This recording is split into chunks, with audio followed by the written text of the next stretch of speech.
Good day and warmly welcome everybody to our academy, the Royal Swedish Academy for Agriculture and Forestry. My name is Peter Normark. I'm Academy Secretary General for the Academy, and I'm so pleased to see so many of you here present here in Stockholm, but also so many of you present on the web. I think we have an important seminar in front of us here today. Sadly, this is a day where we yesterday in Sweden also had a school shooting. So our thoughts also go to the victims, their families and friends in the city of Örebro. Still, we are very glad to be able to run this seminar today. I would like to just give you a few words about our academy. We are a Royal Academy and our history dates back to 1813. It is constituted by our fellows. So now, after the introduction of the new fellows, we have 743 fellows, whereas many of you are here and also many of you are on the web. All the work in the academy is being carried out by the fellows, which means that they are working in projects, in programs, in committee around important issues. By doing that, they also produce reports and we have this kind of seminars. And the purpose of the academy is also to serve as a bridge between, on the one hand, the research and on the other hand, business life and also decision-making at the political level. We have a number of important topics on the agenda. One topic is, for instance, everything that is happening when it concerns climate and biodiversity, where we have several committees working. Another important topic is the use of land. We want to preserve the land so that we can use it for agriculture. Another third important topic for the academy is the preparedness when it comes to supply chains for agriculture and forestry. So we have quite a number of important issues at hand that we need to move forward. We are doing our utmost to take care of these issues. Of course, the question of ecosystem and restoration of ecosystems is very important. And we have been working with that kind of issue for quite a long time. We have been working with it from a Swedish perspective. Now we would like to move forward also to take the entire international and actually global perspective on the issue. And that is why this very important seminar is being held here in the academy. We have initiative taken by several of our fellows.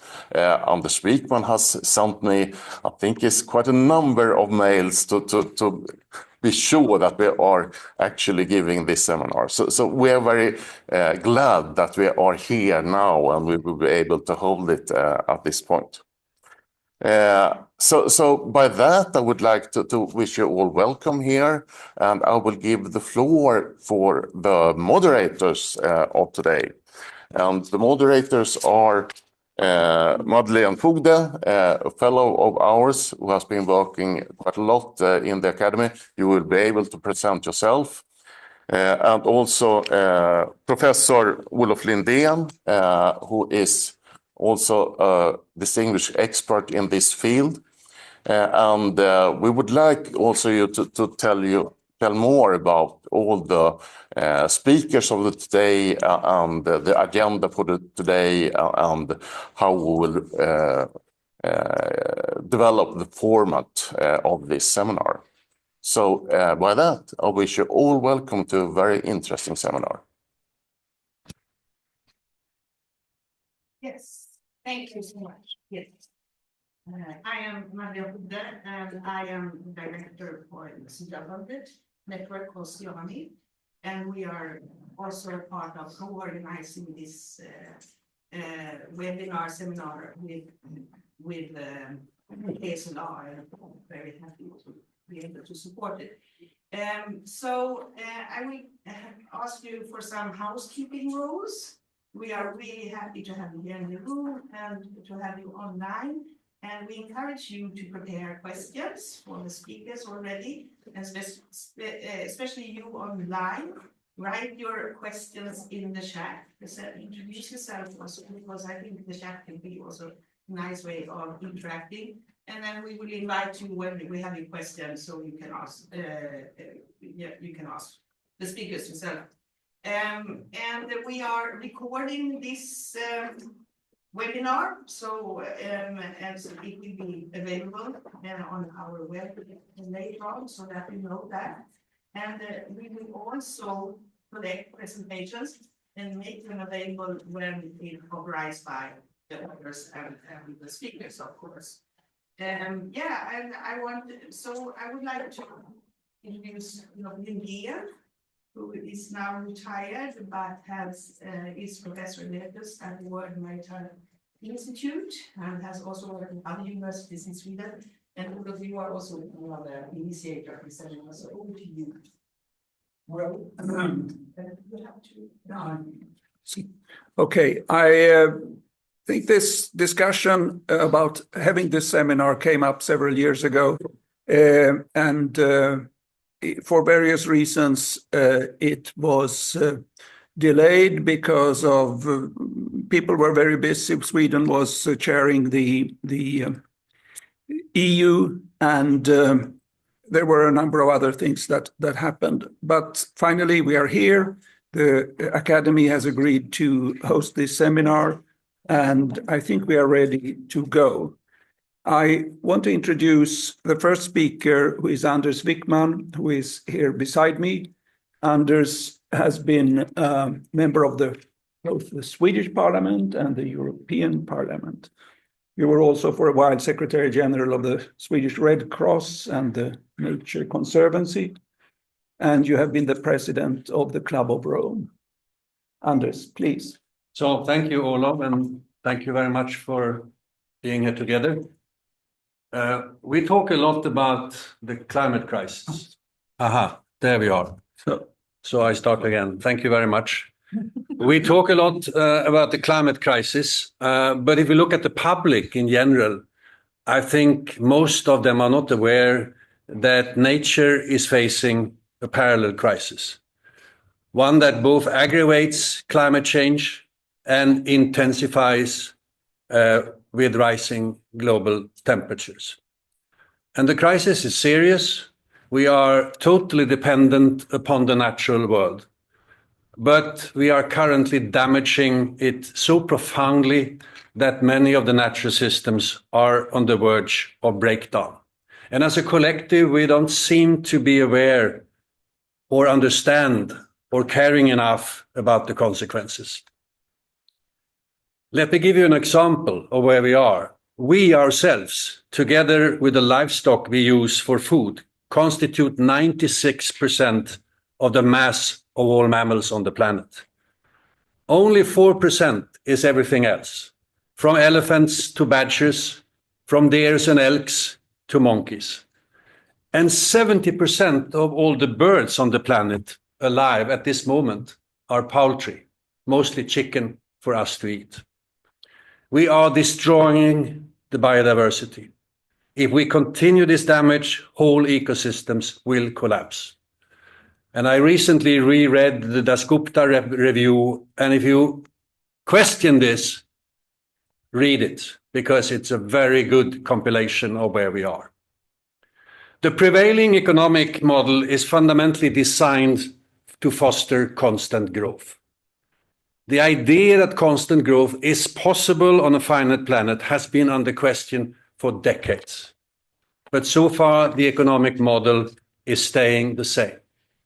I'd like to quote Kenneth Boulding, who many years ago, and he was an economist, many years ago said that anyone who believes that indefinite growth is possible on a finite planet must either be an idiot or an economist. The International Resource Panel, which I'm a member of, in its most recent report, Global Resources Outlook 2024, shows that there is a perfectly linear correlation between the growth of natural resource use, the extraction out of nature, and the growth of the economy. And the extraction and processing of materials, including biomass, is responsible for 60% of greenhouse gas emissions and 90% of biodiversity loss. And this cannot go on. The challenge is, of course, that 4 billion people, mostly in the South, are still very poor, and they need to increase their material footprints. For the equation to work out, people in high-income countries must start to reduce their footprints. And that, ladies and gentlemen, is a tall order. At COP15 of the Biodiversity Convention, the Kunming-Montreal Global Biodiversity Framework, a very ambitious agenda for 2030, was adopted. The decision has been described as an historical plan to reduce threats to biodiversity, including restoring 30% of all affected ecosystems. This framework was renegotiated 1 year later, in November last year. The idea was to argue on the pathways available to achieve these goals. Regretfully, the meeting never really ended. Luckily, the discussions will continue in the months to come. In parallel with the Biodiversity Convention, the UN has established a decade for ecosystem restoration, which aims to prevent, halt, and reverse loss of nature no later than 2030. As somewhat of a follow-up, the leaders of the G20 countries have prioritized ecosystem protection and restoration. A G20 initiative was launched to support the sustainable management of land, protect ecosystems, and restore damaged and degraded land. And the aim for G20 is to reduce degraded land by 50% no later than 2040. The issue of protecting and restoring ecosystems has also been given a prominent role within the EU and the Green Deal. And an important decision was taken in June last year, where the goal is to restore at least 20% of its land and sea areas by 2030, with a commitment to restore all ecosystems in need no later than 2050. So nature protection and restoration is important everywhere. But I would argue that the most urgent action has to take place in regions of the South. And this for a number of reasons. Many of the most biodiversity-rich regions are to be found there. Secondly, the population pressure makes it important to find a sound balance between people and nature. And thirdly, many of the countries, and this is important, are in the process of leaving poverty behind and to increase the standard of living. They have a chance not to repeat the many mistakes of industrialized countries and implement policies that are more aligned and in line with nature. Consequently, the seminar today will focus attention on nature restoration in regions of the South. How does it work? What methodologies are being applied? How can successful projects be scaled up and scaled out and replicated? And we are happy to have representatives here from SIDA, including the Director General, Jakob Granit, because I think development assistance plays a very important role. We have been able to engage a number of very distinguished speakers, and I'm very much looking forward to their presentations and the ensuing discussions. Once again, most welcome. Thank you, Anders. Do we have any immediate questions to Anders, or can we proceed? We have questions, time for questions coming up after each session here. So No, But no if there- questions but after Mike. if there is any questions, no? Okay, then. Let's continue with the next speaker, who is Jakob Granit, Director General of SIDA. At present, you did a career in the World Bank and the GF, Global Environment Facility, for a number of years. And you were also director of the Water and Marine Agency here in Sweden, just before you joined SIDA. So welcome, Jakob.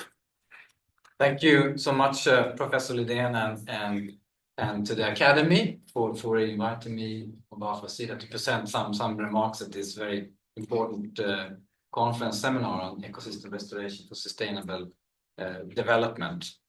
And Olof just presented a little bit about my professional background. So having directed also the Swedish Agency for Marine and Water Management, I'm working in this space of water and marine energy nexus issues for a long time. So considering my background also as a geographer, I decided today not to speak so much about the topic at hand, but rather to provide a little bit more of an overview of the context, the political context that we are in right now, and how the Swedish aid agency is positioned in that space.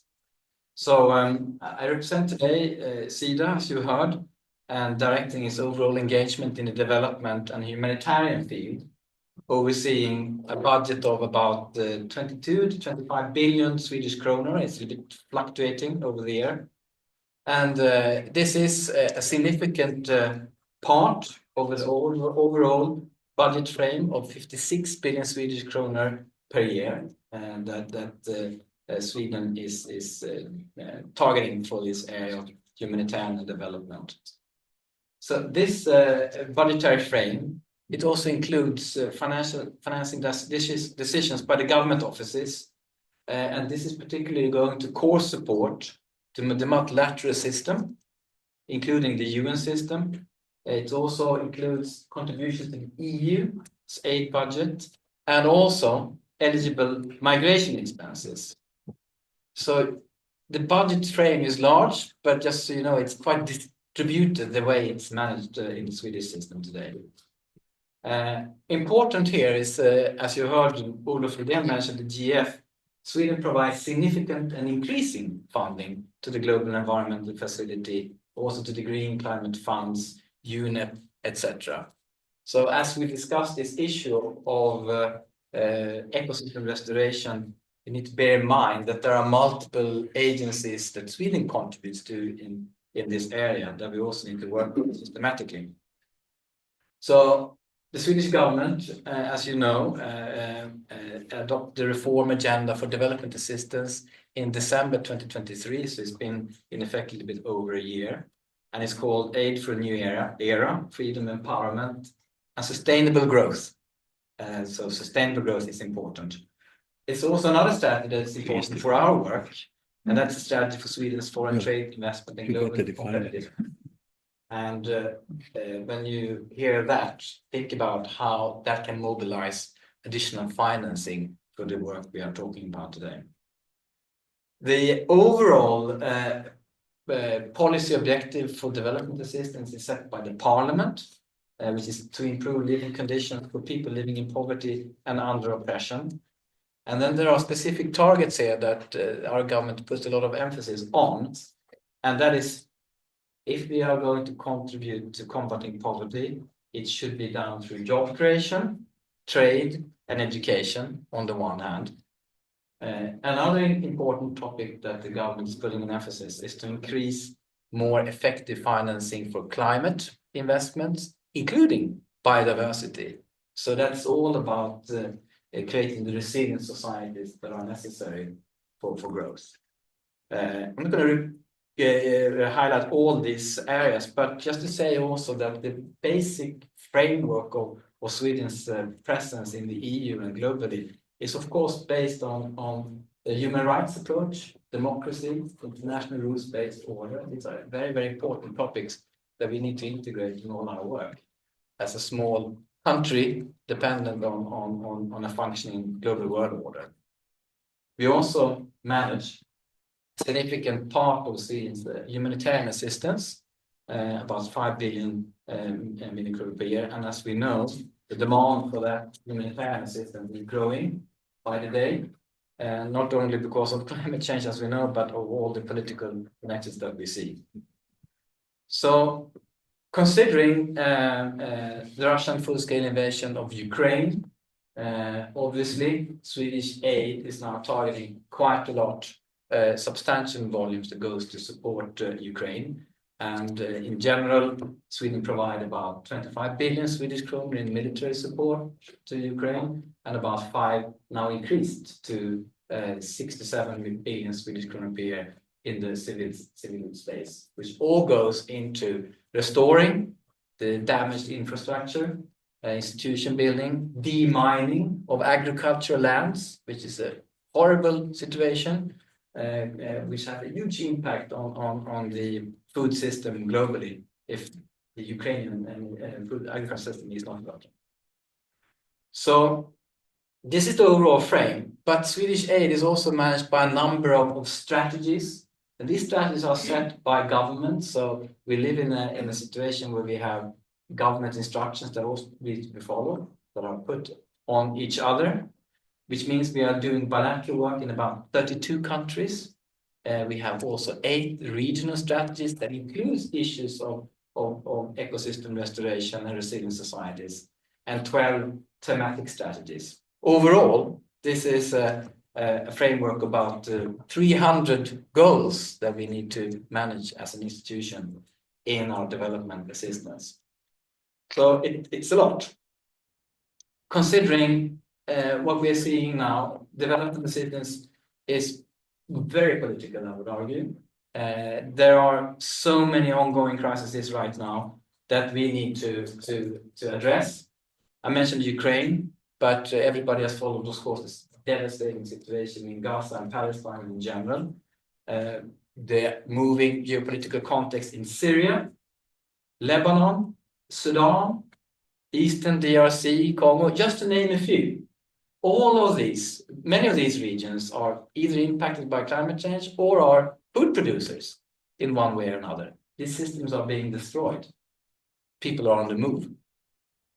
Other geopolitical impacts that contribute to our work or change our work is, of course, the humanitarian architecture in itself, the UN system in itself, but also, as we have recently seen, the decisions by the new US administration that essentially has shut down the USAID temporarily, all its activities for 90 days, and we don't know where it's going.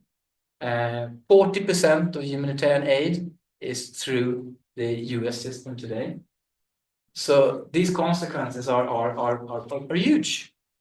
And Europe and Sweden needs to adapt to this. We also have a new EU Commission that puts a lot of emphasis on trade and security. Our neighbor Russia is also threatening European security architecture and including food systems, as we have said.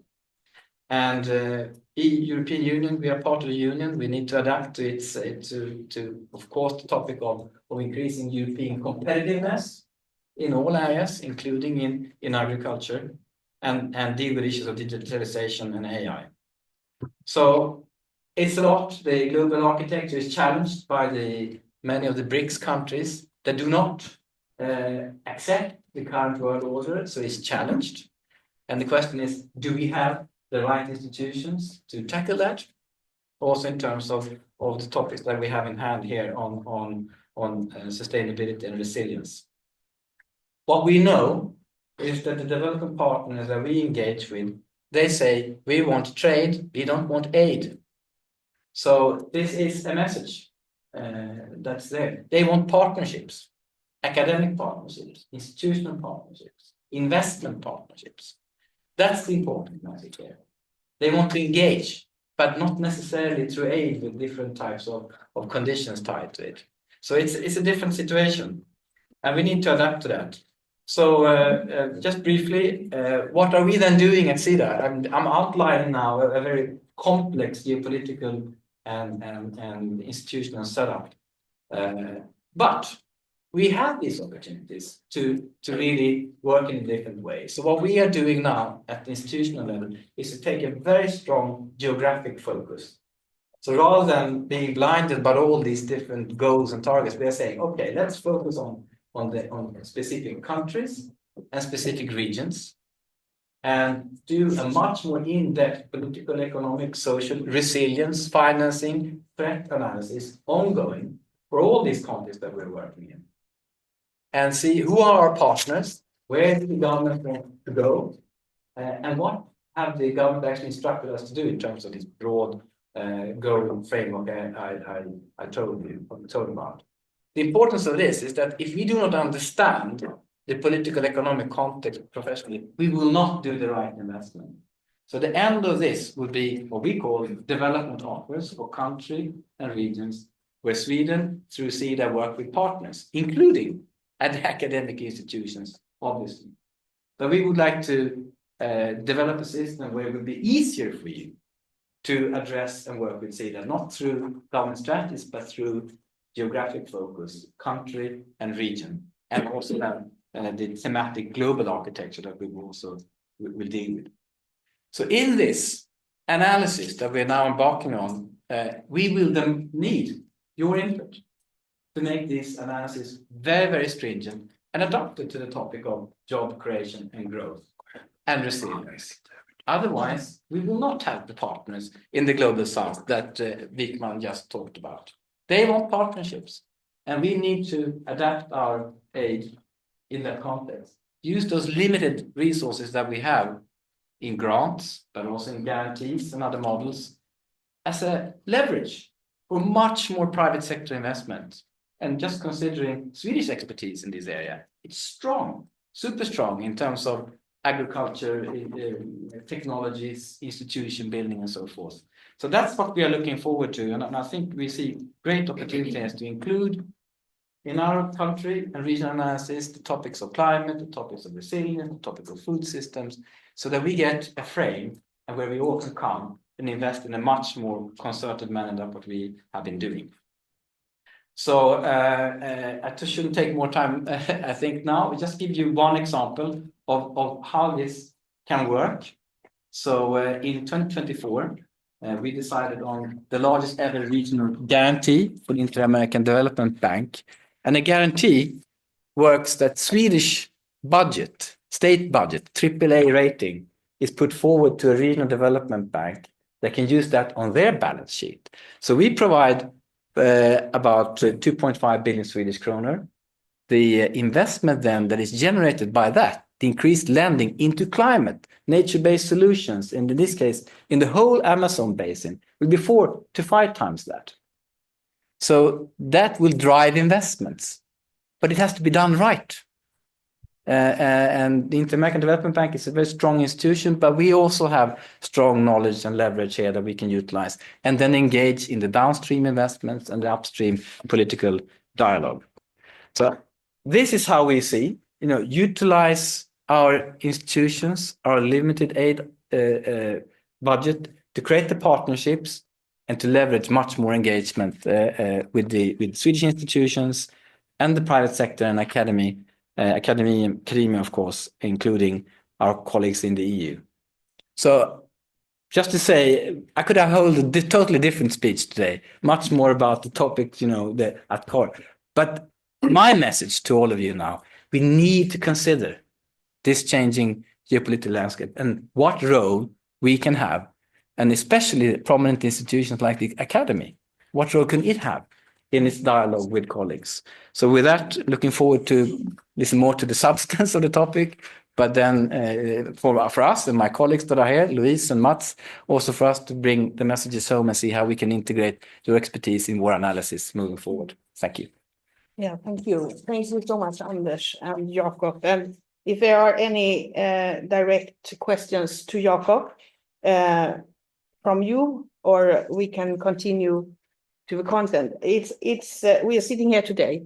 We cannot disregard the political, the new geopolitical order that we are facing right now in this moment, and the difficulties that we are faced in your colleague in other government agencies. This is huge, but we have also commitments. Yes. And SIDA is one of them. The importance of ecosystems restoration, it was highlighted a long time ago. It has always been on the agenda, but UN declared actually the decade of ecosystem restoration in 2021. And we have there 4 years of it, working hard with all kind of partners. We have private partners, we have civil society, we have academics working in a collaborative action towards to the commitment, which is 350 million hectares by 2030. For us here today, we are very privileged because we have invited Natalia Alexeva. She will join us from Kenya. She's a coordinator for UN Decade of Ecosystem, and we are also proud to announce her as one of our newest fellows in the academy. So Natalia, please, over to you on the screen. Yes. Mikkel, and big thanks for all the colleagues. Indeed, it's also my pleasure to be here at this very important webinar. And I'm extremely happy that this topic has been picked up for the discussion, because I think Jakob was referring exactly to this complexity, which is more and more evident at the current global order and the society around us, right? So that's why I would be picking up on some details in terms of the UN Decade, let's say, activities and details, but I will be also still trying to hook to other elements around, which hopefully would make sense for you. I'm just checking if you can see my screen well. We can see you. Not the screen. No. Can we see presentation from Natalia? Yeah, exactly. That's why I'm sharing the screen. I'm just wondering whether it works or not. Okay. No? We are not seeing it. Maybe we can show it from here. Yeah, this would be excellent. Thank you.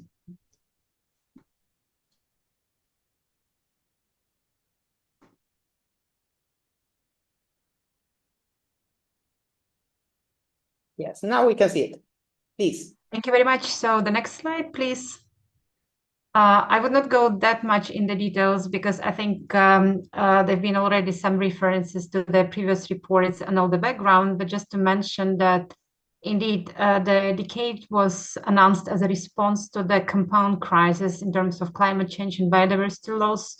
And then, of course, looking at other elements, for example, soil degradation and let's say, society and social elements around. And the decade was proclaimed by the UNGA resolution in 2019. And the aim is to prevent, halt, and reverse the degradation of ecosystems worldwide. And it's co-led by UNEP and FAO. And of course, as said already, we're really working with lots of partners. Of course, we're looking at Rio conventions, which are framing a lot of contributions, and we're really trying to support also their targets, aims, and objectives. But of course, we're also linking up with other MEAs and entities of the United Nations, but also governments and non-governmental partners, etc. Next slide, please. So the vision of the UN Decade is really looking at the health and well-being of all life on Earth and also future generations. So that's why today's title, looking at sustainability, is really important, because we're really trying to, let's say, look also beyond the decade, because we're already having lots of discussions that, of course, we would not be able to reach all the goals and achieve all the restoration targets within the UN Decade. But that's something where we're really trying to look also for the future generations, and of course aiming that the area of healthy ecosystems is increasing, and then the ecosystem loss, fragmentation, degradations are ending. And as said, the UN Decade is running already since 2021 till 2030 for 10 years. And we're really looking at enhancing and supporting existing restoration commitments. So within the UN Decade, there have been no any additional targets or no any additional, numbers or, let's say, push from our side, but we've been really trying to see what has been already been promised by the governments and other stakeholders.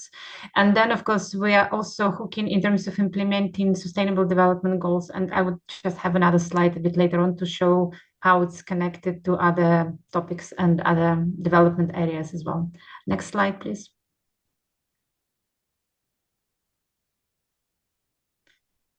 So as mentioned, of course, yes, restoration itself is always meant as more like environmental type of action. And that's why on the left side, as said, of course, we're mainly hooking and looking at the Rio conventions in terms of climate change, but not just for mitigation, but adaptation, resilience, of course. Biodiversity with a new GBF and Target 2, it's also really, really important, but we are also linking to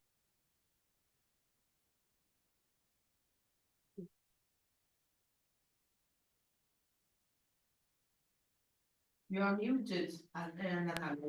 Yeah, I got muted somehow by someone, but hopefully I'm back.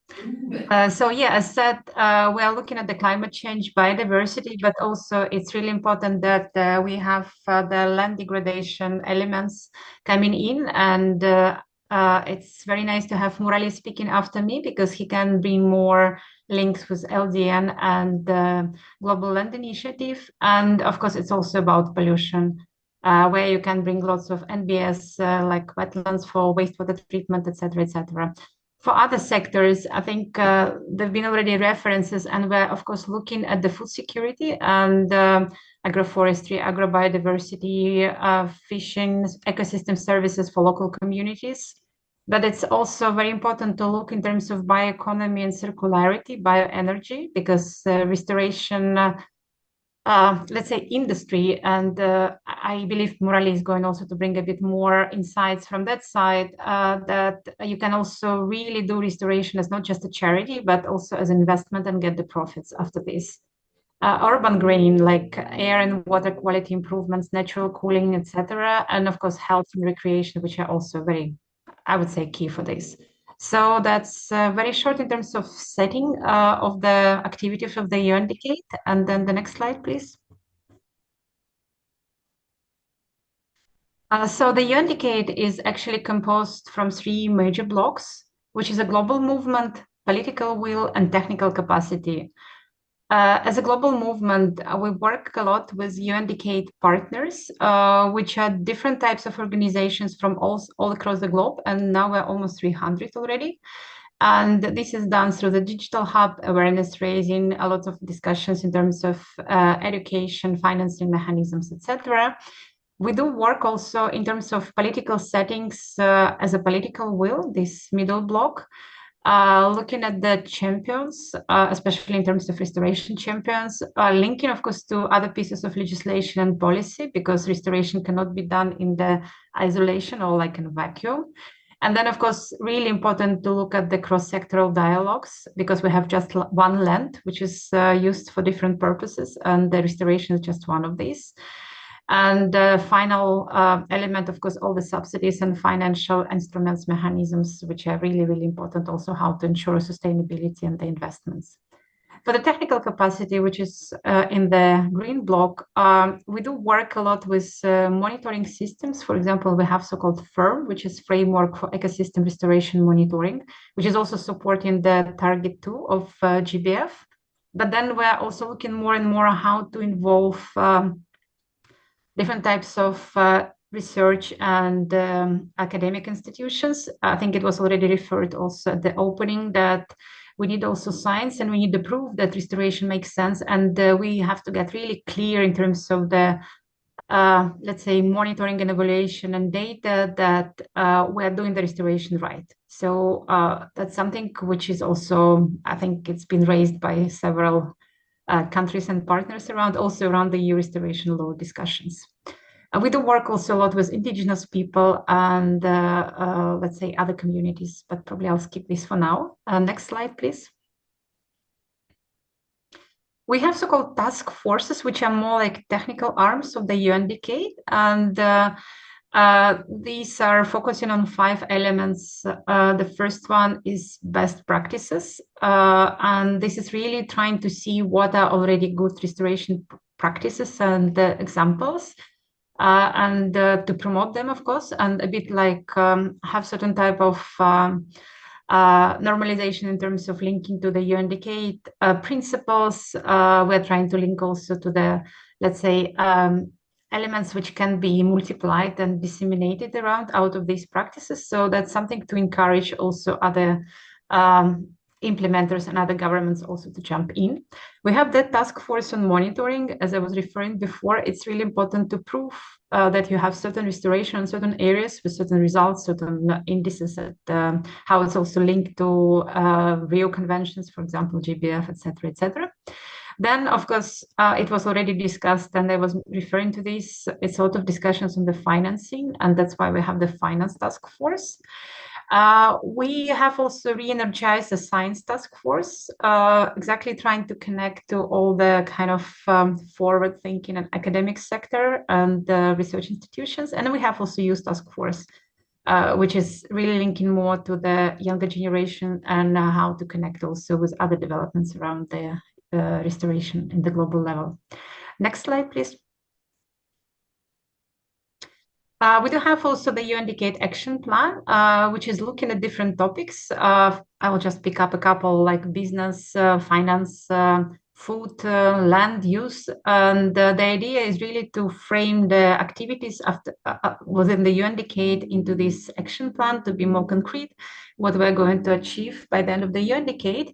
It was presented in April 2023, but we're going to have also a bit of revamp and update this year because we got lots of new partners coming in and new ideas. So that's something to be coming out. We'll be happy to share once it's updated.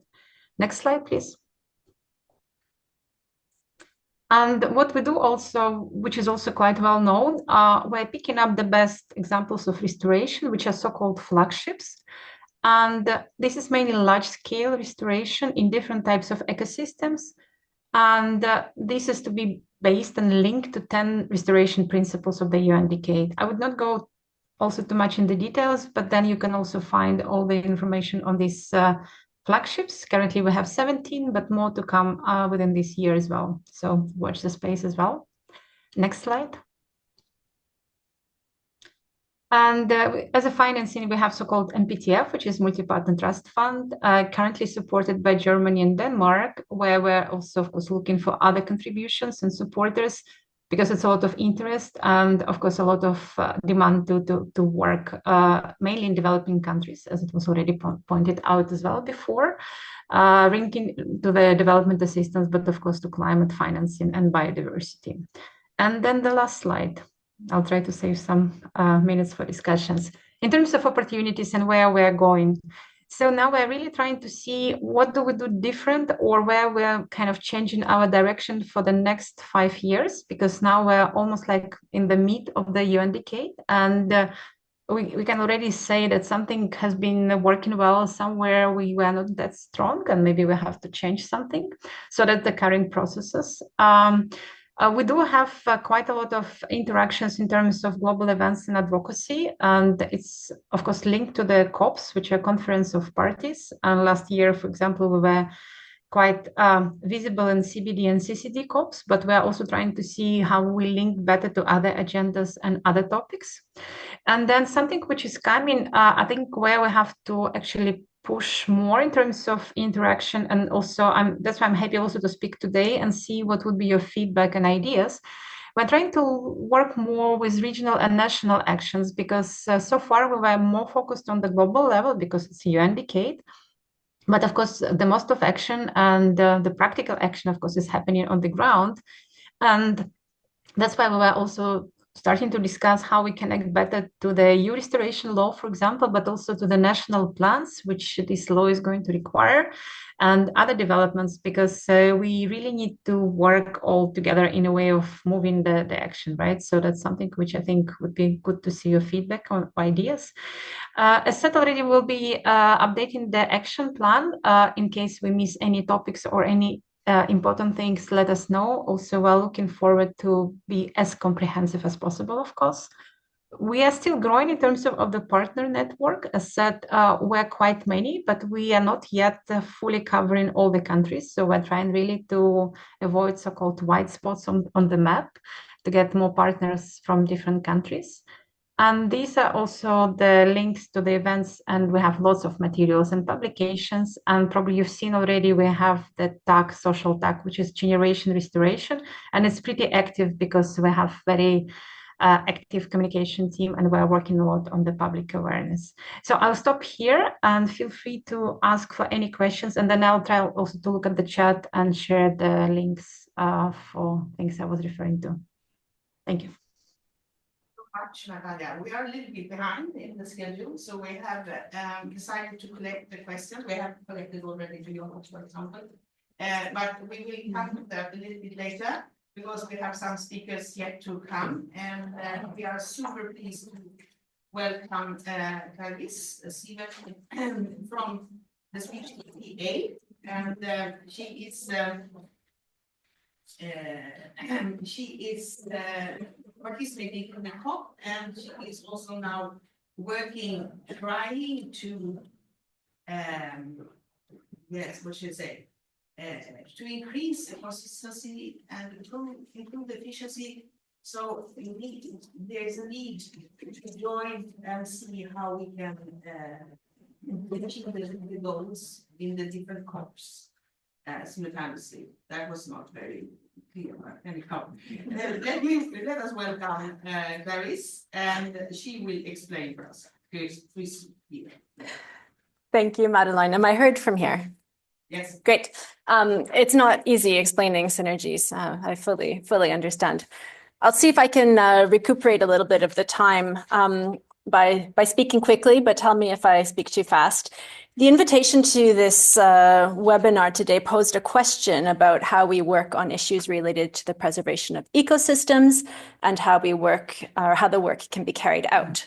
So I'm going to talk about this from my piece in the puzzle, which is through international negotiations for biodiversity conservation and restoration, and my recent role as co-chair in a UNEP-led process that's mandated by the Conference of the Parties of the Convention on Biodiversity, to promote collaboration between and across multilateral environmental agreements, or MEAs, as I might use to save a few words.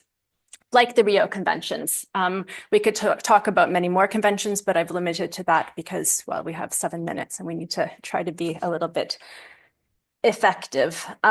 In a setting like this, we might ask, isn't it obvious, given how land degradation and climate change mitigation and adaptation and biodiversity loss and nature-based solutions, and really the whole Agenda 2030, we understand that it's all interrelated. So isn't it really clear that the Rio Conventions and other environmental agreements collaborate? But unfortunately, it's not. And from my perspective as a negotiator within these UN conventions, there are many reasons for why it's really hard to work synergistically.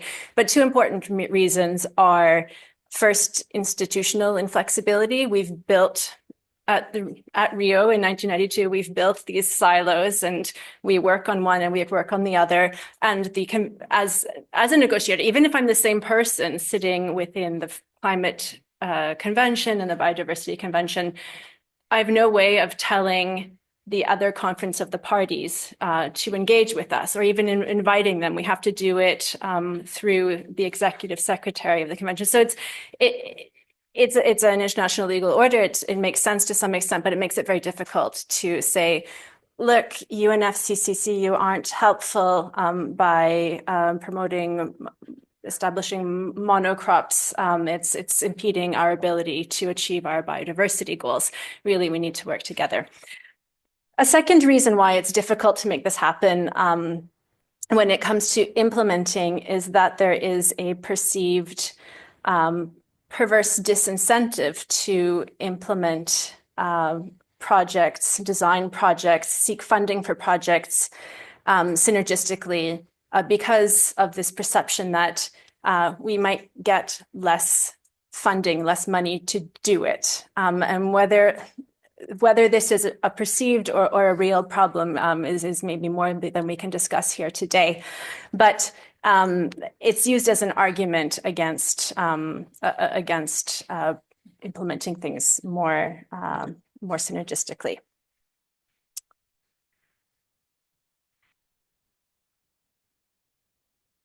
Does this work? Down? Down, up, sideways? Are you able to change it? Thanks. So I negotiate the Convention on Biodiversity. I'll try to make my examples apt to the topic here today, though I myself am a little bit more at the general level. We negotiate everything. But the CBD has three main objectives, one of which is the conservation of biological diversity, which is clearly key to what we're doing here today. Can you move to the next one, please? This is the Kunming-Montreal Global Biodiversity Framework has already been discussed by others here today, so thank you for that. I'm not going to go through the whole logic of it, but what I would like to point to is that there are 23 targets and 4 goals that are trying to help us reach a 2050 vision of living in harmony with nature through a 2030 mission, which is to take urgent action to halt and reverse biodiversity loss. I'm going to talk a little bit about the targets that are circled here. I'll try one more time. No, it still doesn't work, so please change for me. Under this historical agreement that Anders so nicely presented, we have a target on effective restoration. That's target 2. We also have this nice visual identity now. So you can see the 23 targets in the logo. 2 is about effective restoration.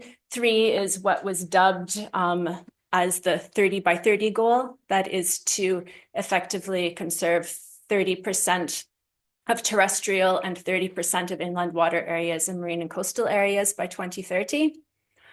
And another important aspect of the Global Biodiversity Framework is that this needs to be implemented not by the parties to the Convention on Biodiversity, but it takes a bit more of the SDG logic of we need all of governments and all of societies engaged in conserving and restoring biodiversity, or we won't achieve our objective. Next, please.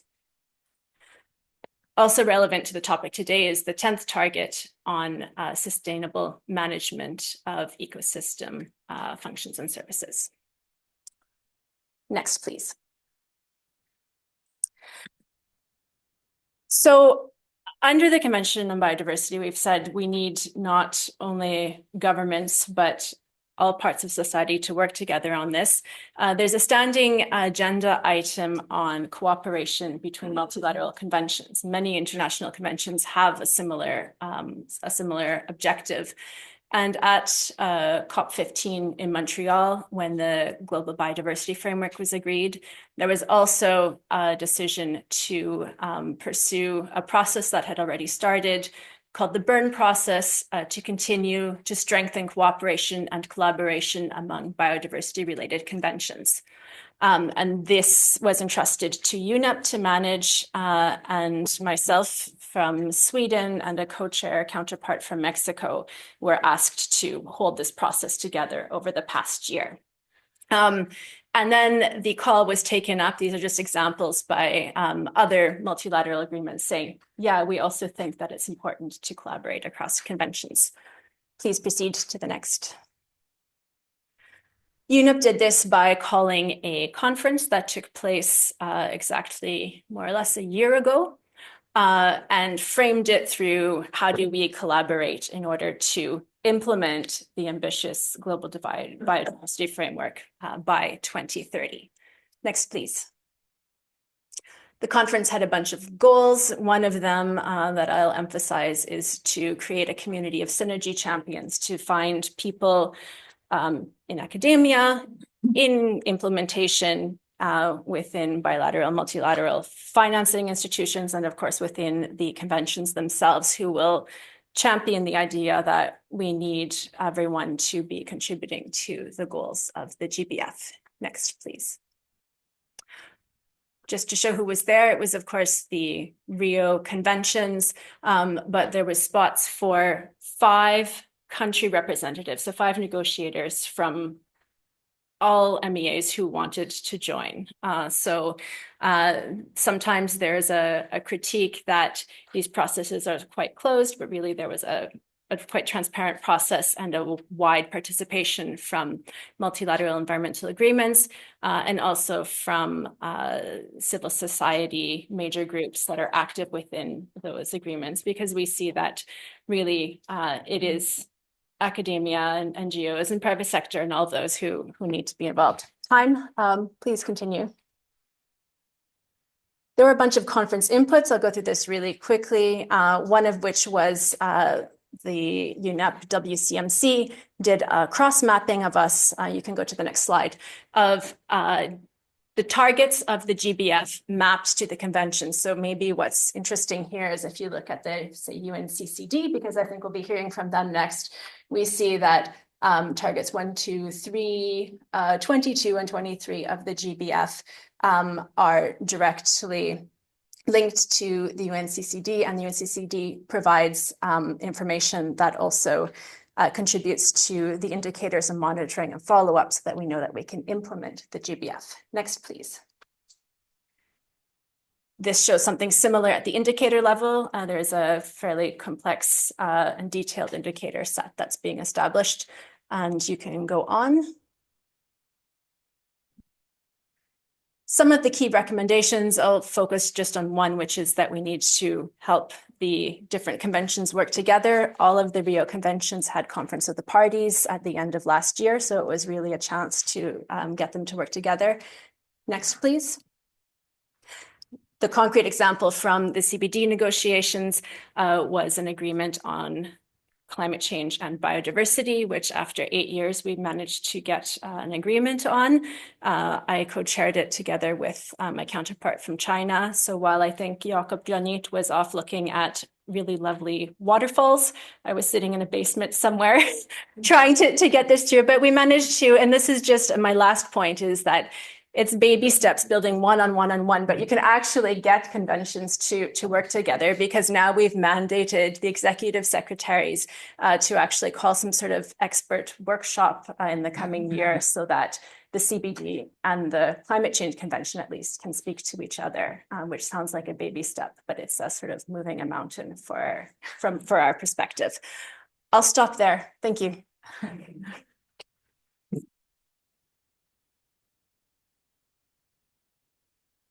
Thank you, Clarice. We are saving the questions, but this is just to show how important it is. And it's already a team working out there on the conventions and COPs, some in the basements and some in other places. But there they are. And the importance of collaboration and coordination and trying to align the goals is really important. Now over to Ulrich. Well, I should introduce the next speaker, Murali Tumanakudi, who is presently director of at the coordinating office of the UNCCD.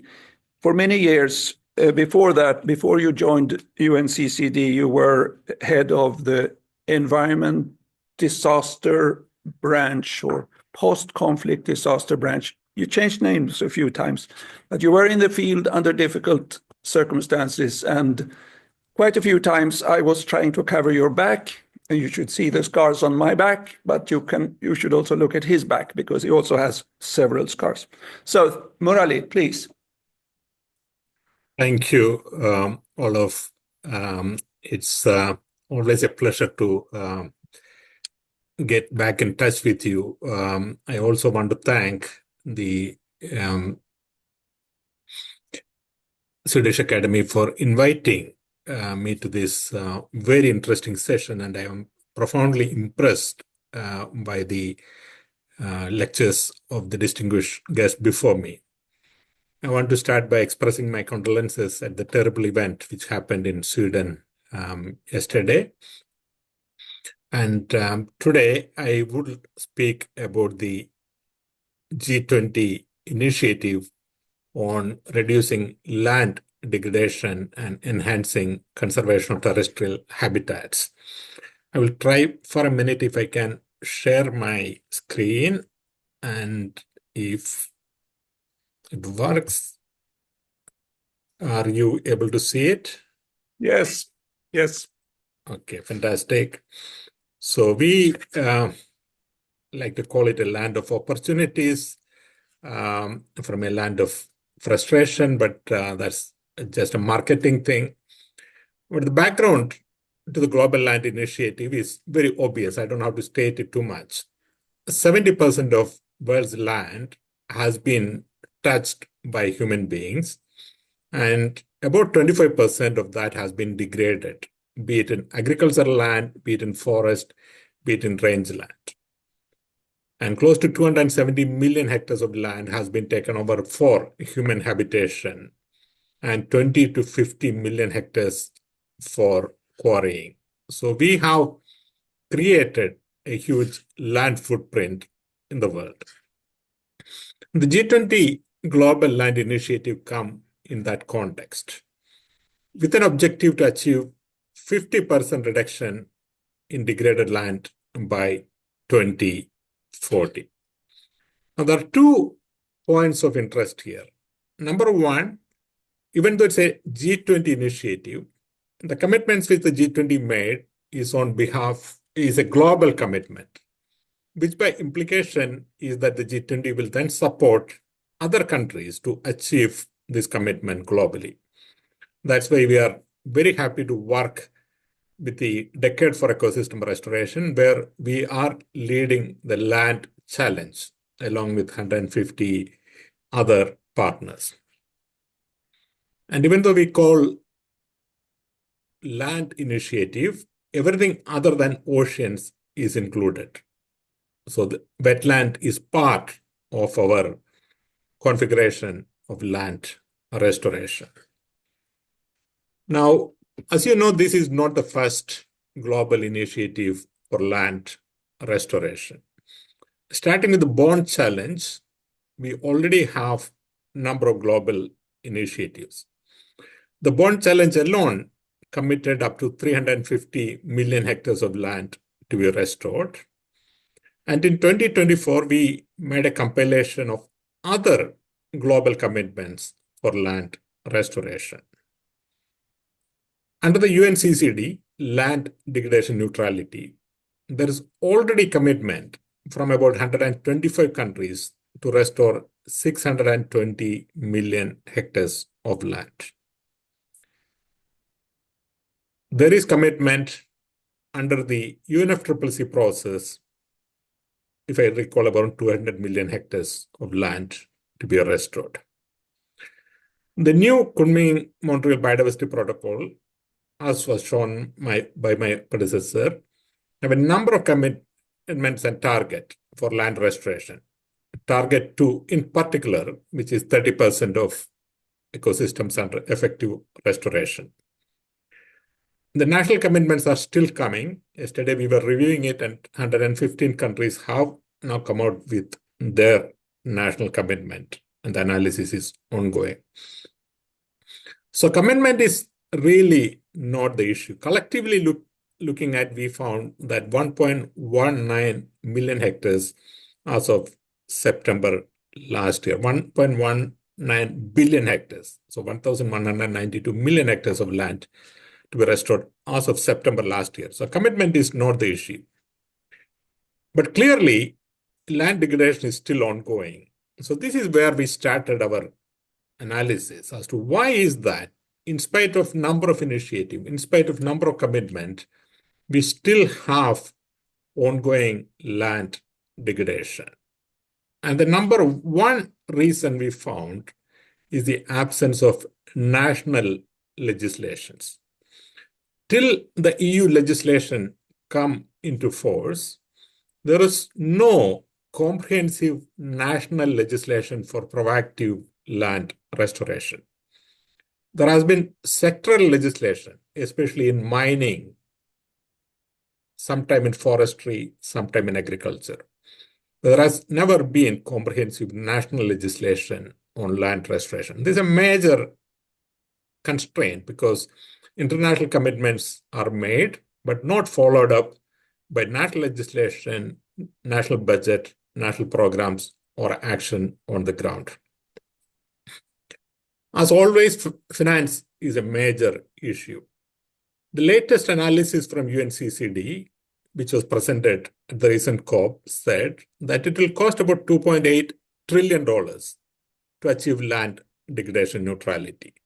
And clearly that money has not been forthcoming. A third area which we found very critical is human resources. Even if the legislation was there, even if the finances were to be available, we simply do not have enough experts to deal with this challenge.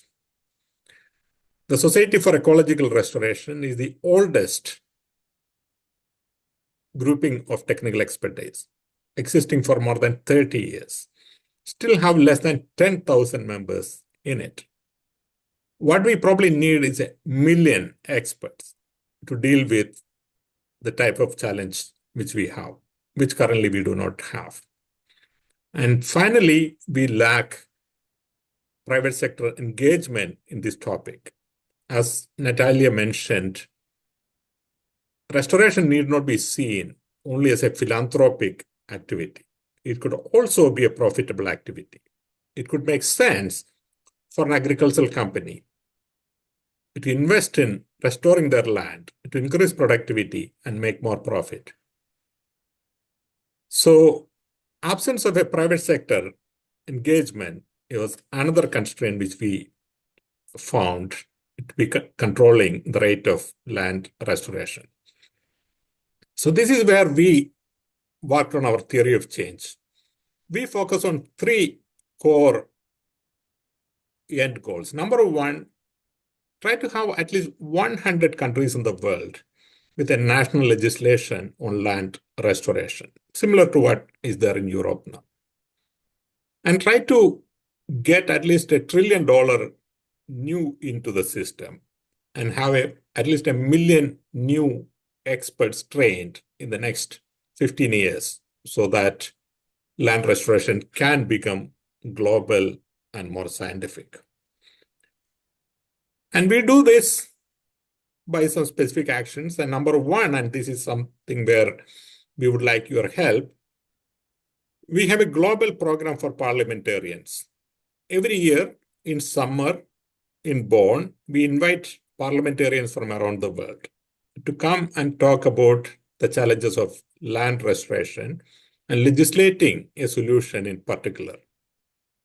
We have been having excellent traction to this program, primarily from Africa, Asia, and the Caribbean. But we have not been very lucky with the European countries. We did have a parliamentarian from Sweden last year, but we would like to get a lot more from Europe, particularly since the European Union was leading the legislating restoration. So clearly your support to put the word out. Currently, we are seeking applications and we'll send that information separately. The second element where we are very active is in promoting what we call the restoration economy. Currently, it's already valued about 35 billion hectares, and it's already growing. Like the wetland market in the United States, the net biodiversity gain industry, which is emerging in the United Kingdom, the mining restoration industry in a number of countries, including South Africa, India, Turkey, United States, and I'm sure the restoration industry which will emerge in Europe consequent to the new restoration law. And here we are motivating young people who are all around the world interested in having a startup rather than going to employment under somebody else, to see land as a land of opportunities, to set up a startup of their own. And we are having a global program in partnership with the International Trade Center, with Google, with World Intellectual Property Organization and few others.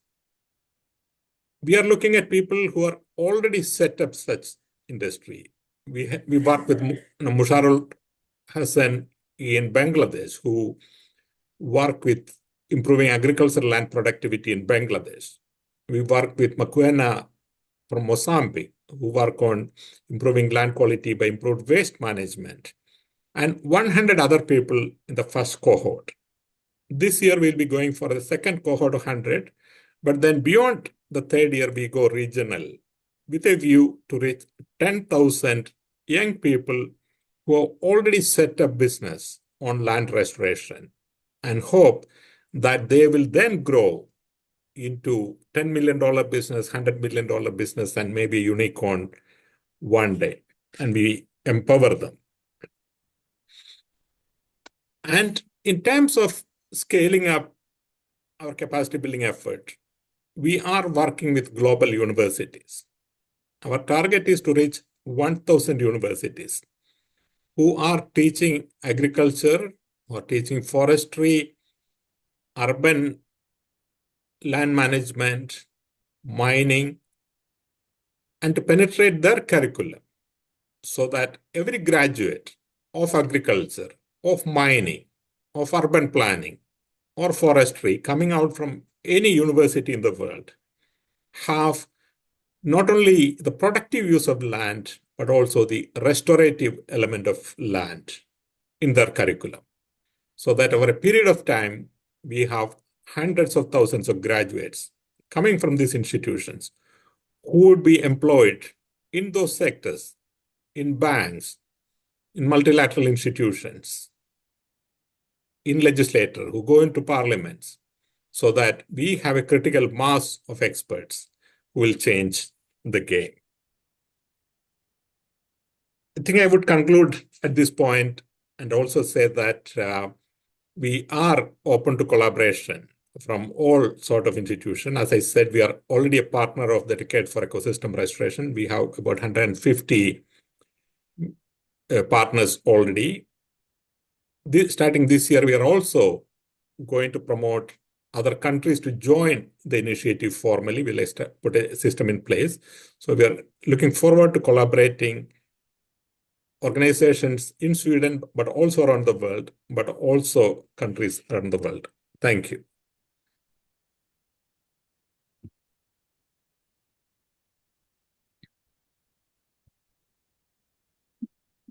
Yes, thank you very much, Murali. And we have some questions coming in to the speakers.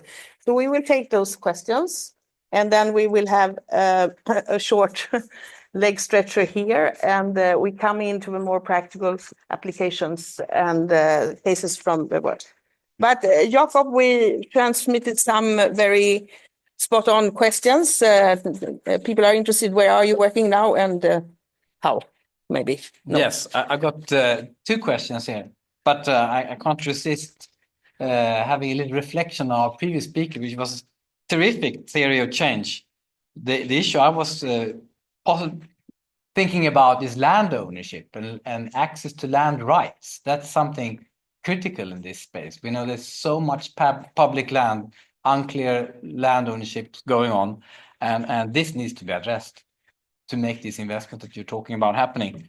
And another topic, our colleague Clarice said that I was up watching a beautiful waterfall in Colombia, which is true. But the reason I was is because in that national park, upstream, there's artisanal illegal mining, contributing a lot of mercury into the whole water supply of Cali.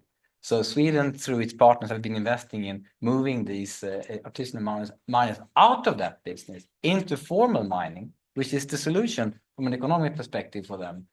And that's critically important. And while we are talking about Colombia on the issue of land ownership, we also visited the eastern part of Colombia, where you have in the Amazons, where there is no land ownership. When the guerrilla FARC left these territories, it was opened up. So now it's cocoa production, illegal production going on, and wildfires going on totally uncontrolled. So the issue of land ownership is so critical. So I couldn't resist saying that. No, Responded to the question. The question was, how will Sweden work with education and research with countries in the south? Yes, there are formal structures that still exist between universities, especially in Zambia and Mozambique, that will continue twinning partnerships with Swedish universities. So that's one avenue of that. And we also look at more at from the value chain perspective. So, for example, in in the Swedish support with several EU countries to the University of Rwanda in biotechnology, which has resulted in a new factory coming up with BioNTech as a co-investor. So that's Africa's first vaccine factory. They don't have anyone. That's the first one, building on Swedish engagement in that area for many, many years. And so now we are looking at how can we increase those the production of such a factory and what can we contribute with technology and skills. So from basic research to moving up the value chain and supply chains and seeing how we can contribute from that perspective. And as I said, also we are now exploring how can we move research and evidence-based research into our context analysis that I described before, so that we really have it early on in our analysis for different geographies. So these are 3 examples. And then the second question was, what countries and regions will SIDA focus its future work on?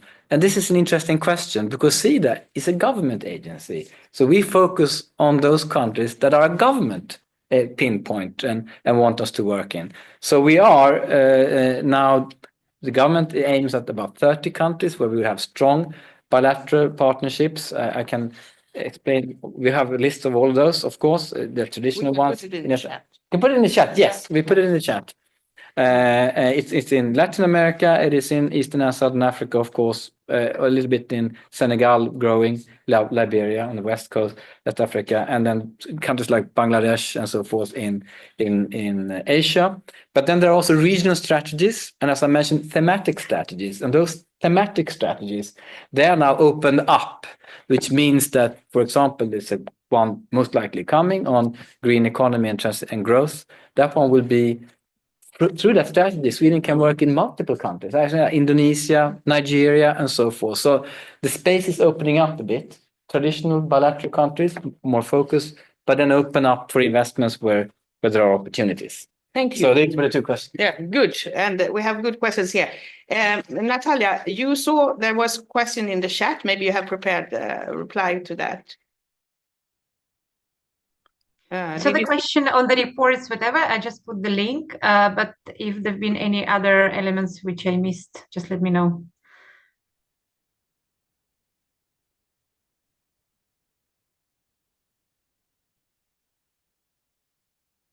Can you hear me or I'm cut again? Yes, and I also have to remind me, which I'm constantly forgetting, to push the green button. And Murali, yes, Murali has a question to Natalie also. Okay, good. Thank you for your presentation. I have a more general question. We know that soil erosion is taking place almost everywhere. And part of the reason is, of course, the way agriculture is organized. So what, in this decade, what are you doing in terms of trying to influence farming practices? What I'm aiming at is, of course, going from conventional agriculture to regenerative agriculture. What is happening there? I didn't see anything in your presentations about that. It's a general problem. It's happening almost everywhere. So you have to have a strategy, I guess. Thank you very much for asking. The UNDicate is co-led by FAO. That's why we're really working with FAO in terms of all these agricultural practices. And what we do have at the moment already, I was referring to the so-called best practices in terms of restoration. And part of these best practices are also, of course, linked to the agriculture and regenerative agriculture and agroforestry, et cetera, right? So we're really trying to connect to this productive side in a way of, let's say, working also with other sectors, because I think Murali was also, there've been some exchanges in the chat, and we are also closely working with other partners and with other, let's say, leading agencies, because actually, just to say also, before the UNDicate on restoration, it was also another UNDicate on soils. And what we're still trying to understand how to build on other initiatives and all these other elements which were already produced in order to compile somehow things together, because I believe it was a lot of knowledge, a lot of insights, but maybe we have to work better to distribute and really explain how it fits other processes and other activities.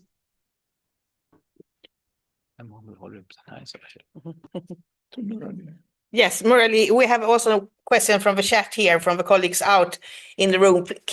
Let's keep those questions coming. And to Murali, in your rough estimate, by how many orders of magnitude is the current pace of restoration too slow in relation to a 2030 targets? Thank you It's for quite, yeah.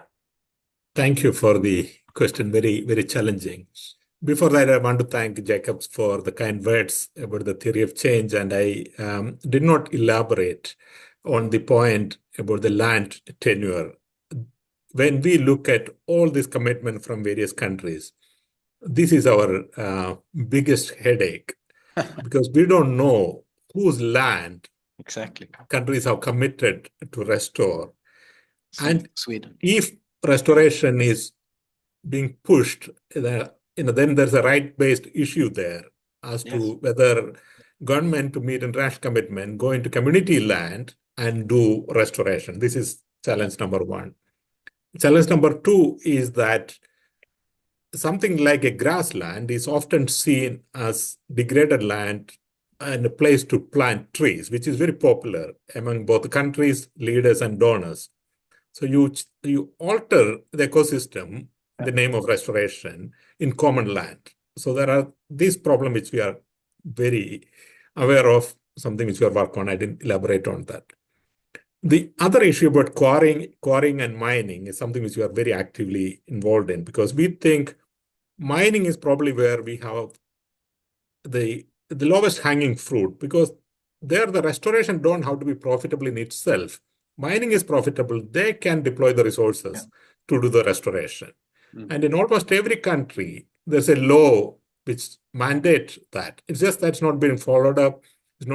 It is because there is not enough technical expertise how to do it right. So we are working with the mining sector.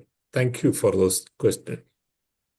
Regarding the order of magnitude, my best guess as an expert is that probably we are lacking by an order of magnitude less in terms of our effort to achieve restoration.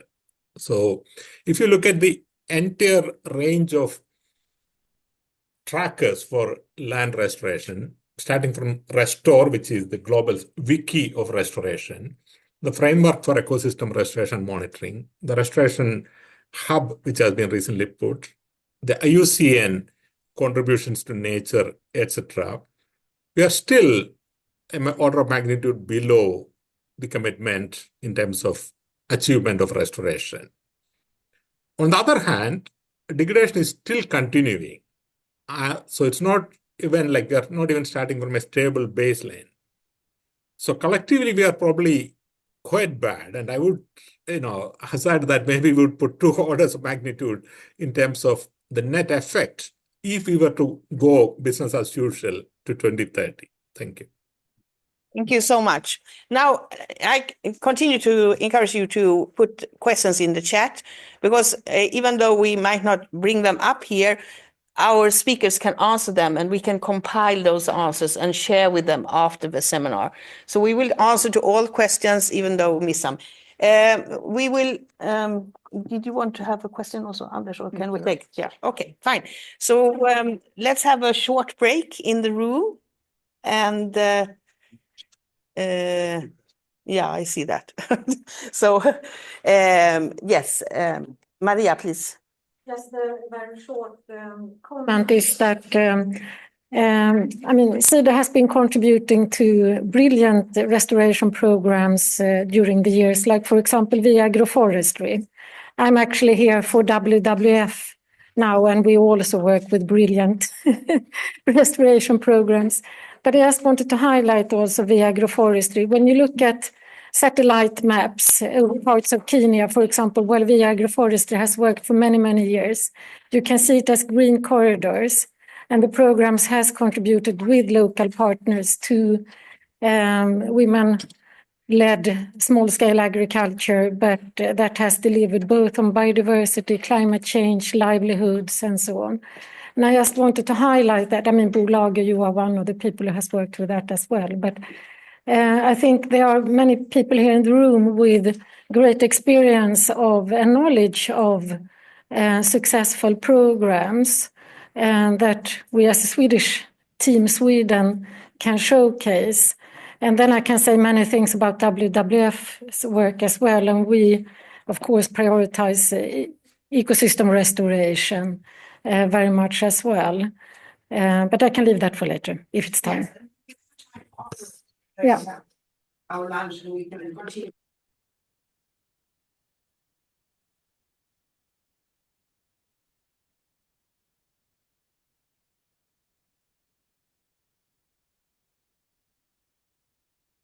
Just a comment midway on this seminar.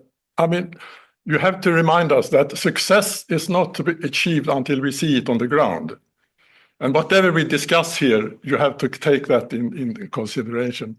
I would also say to what Anders started with, whatever conflicts Jakob is getting on his table from the government, you can't not forget the long-term ticking bomb of Africa. It is really a ticking bomb. And if you restore, we have a long experience of working with restoration. I'm a long experience working in SIDA. I was also part of the negotiations of the Convention of the Combat Desertification led by the late excellent chairman Bo Kjellén, if you remember him. Fantastic person. But you have to link the restoration with growth activities.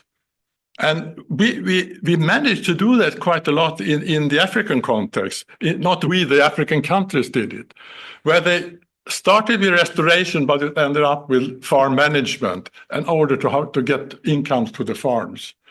You cannot do that with everything, but it's extremely important.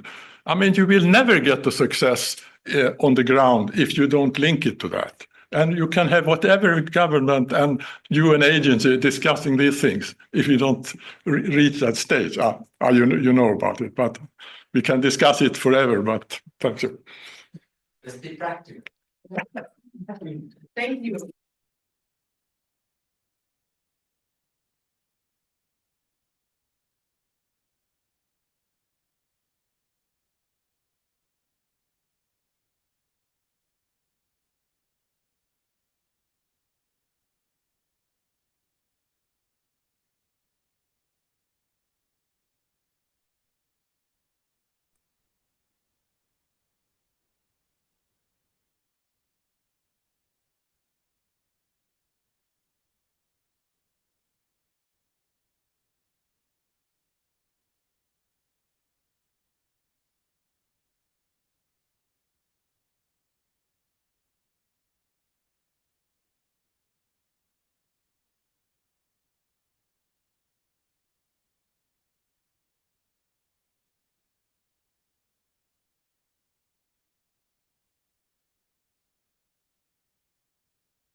Ja, vi ska ha en grej nere i stora salen.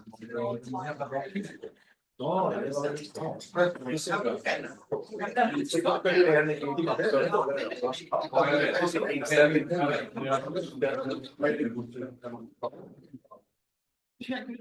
Samla oss igen. Vi gör en litet byte här. Aida.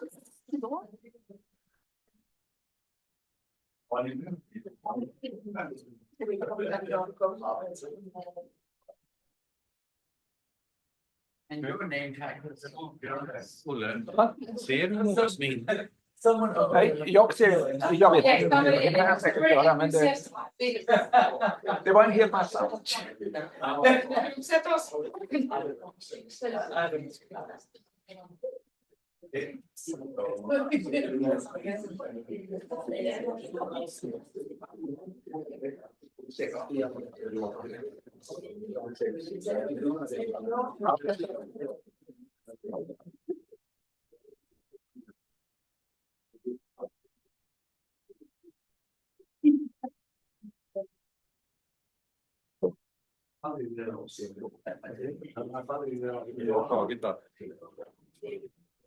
Yes, we are coming back.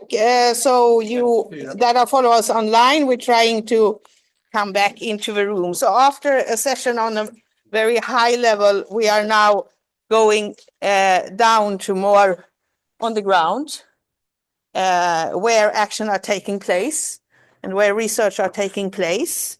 So with that, let me just find where, disappear. Yes, we will continue the program and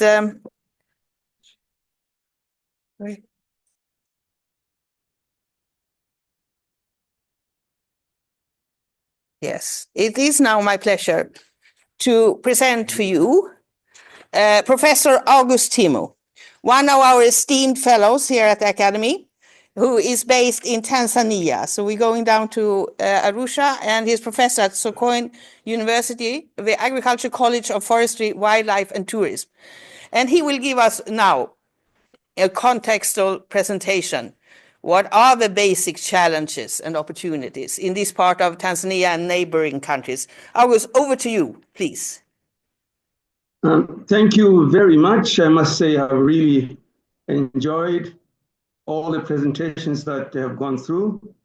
Having personally worked with the International Center for Research in Agroforestry, ICRAF, for over 20 years, and now retired within the University of Sokoine University of Agriculture, implementing a program that is in fact supported by SIDA, a Reforest Africa program, the first of its kind, delivering PhD level learning and paying attention to a lot of the issues that I heard you raise. I am really excited about the whole thing and what I've heard today and I keep learning today and before. So I sent my presentation. I suppose you're going to present it, or should I? Yes, are you presenting? We are presenting from here. I think it's best. Yes, yeah. Okay, there. Investing in communities to restore ecosystems is how I decided to call it, because at the end of the day, we're really talking about people, and people make all the difference. And until we understand people and the way they function, we probably are working differently in different areas and may not achieve our goals as we desire. The prime causes of climate change are, of course, there are all the natural greenhouse gas releases and so on, and the human activities and industrial activities. However, the negative effect of climate change. Maybe we should. Also, are you seeing it? Yeah, but you need to tell us when to change slide. Okay, I will say change slide at the end of the day. Yeah. Okay, at the end of each slide. The negative effects of climate change includes also a shift in hydrological cycles, droughts, and destructive floods, and landscape transformations, especially when you have large floods, where actually many people are really affected negatively. And the diversion of water, for example, to the burgeoning cities in Africa right now, in many countries, including mine in Tanzania, is creating a whole new demand for water. Now, if you remove water from the ecosystems where they are nourishing nature and bring it out to feed cities, and especially in situations like ours, where the cleaning of water and recycling of water is not being done, the risk we run is extremely high. Because not only are the ecosystems from which the water is coming are declining, but also the water is disappearing in the cities and actually in a dirty condition, unclean condition. The main threats to livelihood arise from the degrading catchment forests, therefore, and increased runoff, erosion and siltation, and overall reduction in the agricultural productivity because of shortage of water in the rural areas. Now, these, they deepen the poverty and food insecurity. Next. Next slide, yeah, good. Next. Next. The threats to wildlife is also there because wildlife depends very much on nature. And when there's drought, they also run short of fodder and water. The expansion of human settlements is another issue. Therefore, restoration, it must consider also a lot about the flora and the fauna. Next. Is changing the land use policies necessary? It could be helpful in some cases, but it entails a lot of conundrum of processes. A lot of policies have obstacles, and ecosystem restoration is not as simple as it may appear. Ownership of land, for example, let me give you an example. In my own country, there's no such thing as ownership of land. Land is owned by the state, and everybody is only sort of given a right to use land, 33 years or 99 years, after which you have to renew. So these are some of the issues that are critical that have not been changed, despite all the issues, all the effort to secure tenure. Next slide. Forest laws, for example, could be an issue because, for example, in this country, in my country, if you plant a tree, it's okay. If you cut down a tree without permission, it's not okay. So anyone planting trees is not allowed to cut them until they secure permit from government. And that is in itself a problem in terms of people adopting the planting of trees. Next. So we need to sow the seeds of change. 3 steps that will repair the ecosystems. That is creation of awareness among the inhabitants of the people. That is the people. Also restoring livelihoods. That's fixing food and water security. Because so long as people are getting that kind of problem, livelihood challenges, then they are not able to fix the system. And restore land productivity using various innovations that are available. We often miss the second step. That is that one of restoring livelihoods by fixing food and water security aspects. Next. Thus, sustaining and enhancing human livelihood will drive ecosystem restoration. In many African countries, the threats to ecosystems are real, driven by, of course, climate, settlements, and land abuse or misuse. Human livelihood is at the epicenter of the ecosystem sustenance. So if you rehabilitate human livelihood, you actually begin to improve the ecosystem sustenance. Next. Here I show this beautiful picture of the Usambara Mountains. You can see this hilly land here. On top there, you can see the forest. And you can see the people who have begun to set up their livelihoods down there in those houses. If you came 10 years to come, there will be no tree left in this area because they all need these trees for firewood and for many other things. The issue of energy is so important. And the majority of them still use wood for energy.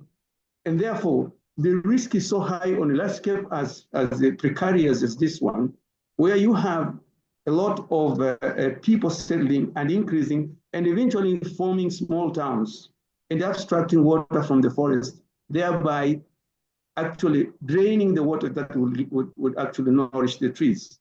So it's very, very important to pay attention to this kind of situation. Next.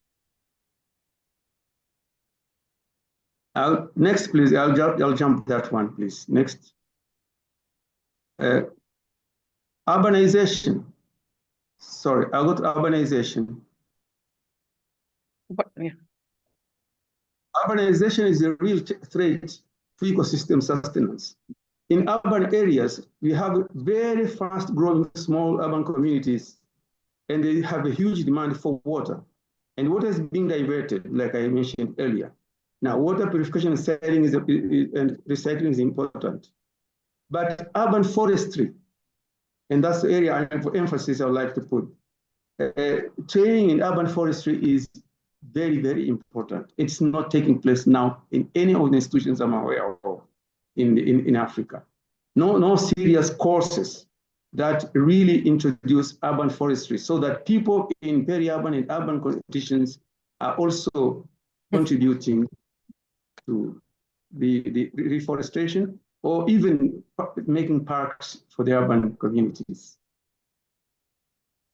Now, next slide, please. We must fix the climate or we will perish. Our livelihoods are parented by nature. However, we are differently resourced to maintain and restore nature. We ignore these roles at our own peril. That's how I think. Next, I will just show you this beautiful tree, Entandrophragma. You can see the roots that grow up and even, in fact, become taller than 6 feet. This kind of rare species that are here may not be there if the situation that we are seeing now continues. So, in my last slide, let me say, last slide, please. This is Kilimanjaro. The picture is taken from my home where I was born. There's hardly any ice left on top of this mountain. You can be sure that we really are heading somewhere wrong. I thank you for this presentation. Let me mention that I was very, very happy to see the Cedar chief there. He's supporting the program. And that program is one of the very few that is looking after forestry and forestry expertise development in Eastern and Southern Africa. Thank you. Thank you so much, Professor. And as I said, the presentation will be available so you can go back and look at the picture. We had some mishaps here, unfortunately, but we will continue. And now to a colleague of you, Professor Temo here in Sweden, Aida Barques Tubella, and she has also worked a lot on research in drylands in sub-Saharan Africa. And she will talk about how we can restore for more and your research. Welcome, Aida. Thank you. Present about our research project, Restore for More, scaling range and restoration in drylands through synergies in the biodiversity, water, and climate nexus. Sorry, now I start again. I just mentioned the title of the project. I'm sorry, I didn't have my mic on. So the project started in late 2023 and it will run until 2027. Restore for More, our team is composed of both research and scaling partners, consisting of SLU, C4ICRAF, EGAT, Makerere University, CV, the Stockholm International Water Institute, Stockholm University, University of Nairobi, and the Forestry. And it's funded by Formas, through the National Research Program on Climate and the National Research Program on Oceans and Water. So as we hear this morning, both biodiversity loss, climate change, and land degradation are three of our time's most pressing planetary crises and a threat to human well-being. And these crises are deeply interlinked and mutually reinforcing. So climate change is a principal driver of land degradation, and land degradation and biodiversity loss accelerate climate change. And of course, land degradation also leads to a reduction in the provision of ecosystem services to society. So this is like, a problem that with multiplying effects, let's say. And I also wanted to reflect on the fact that climate change is primarily a water crisis. And we have heard Professor Teemu just saying just this, right? The global warming is affecting the global water cycle. There is now a higher likelihood and severity of extreme weather and climate events that are water-related, droughts, heavy rainfall, flooding, and we can see this across most areas in the globe as shown in the IPCC report from 2021. So restoring degraded land is a critical solution to address these interlinked challenges and this crisis and enhance human well-being. It can contribute to mitigating climate change, but it also enhances the provision of ecosystem services to society, and that includes food and water security. It includes increased adaptation to climate change as well. So in Restore for More, we are focusing on rangeland restoration in East Africa.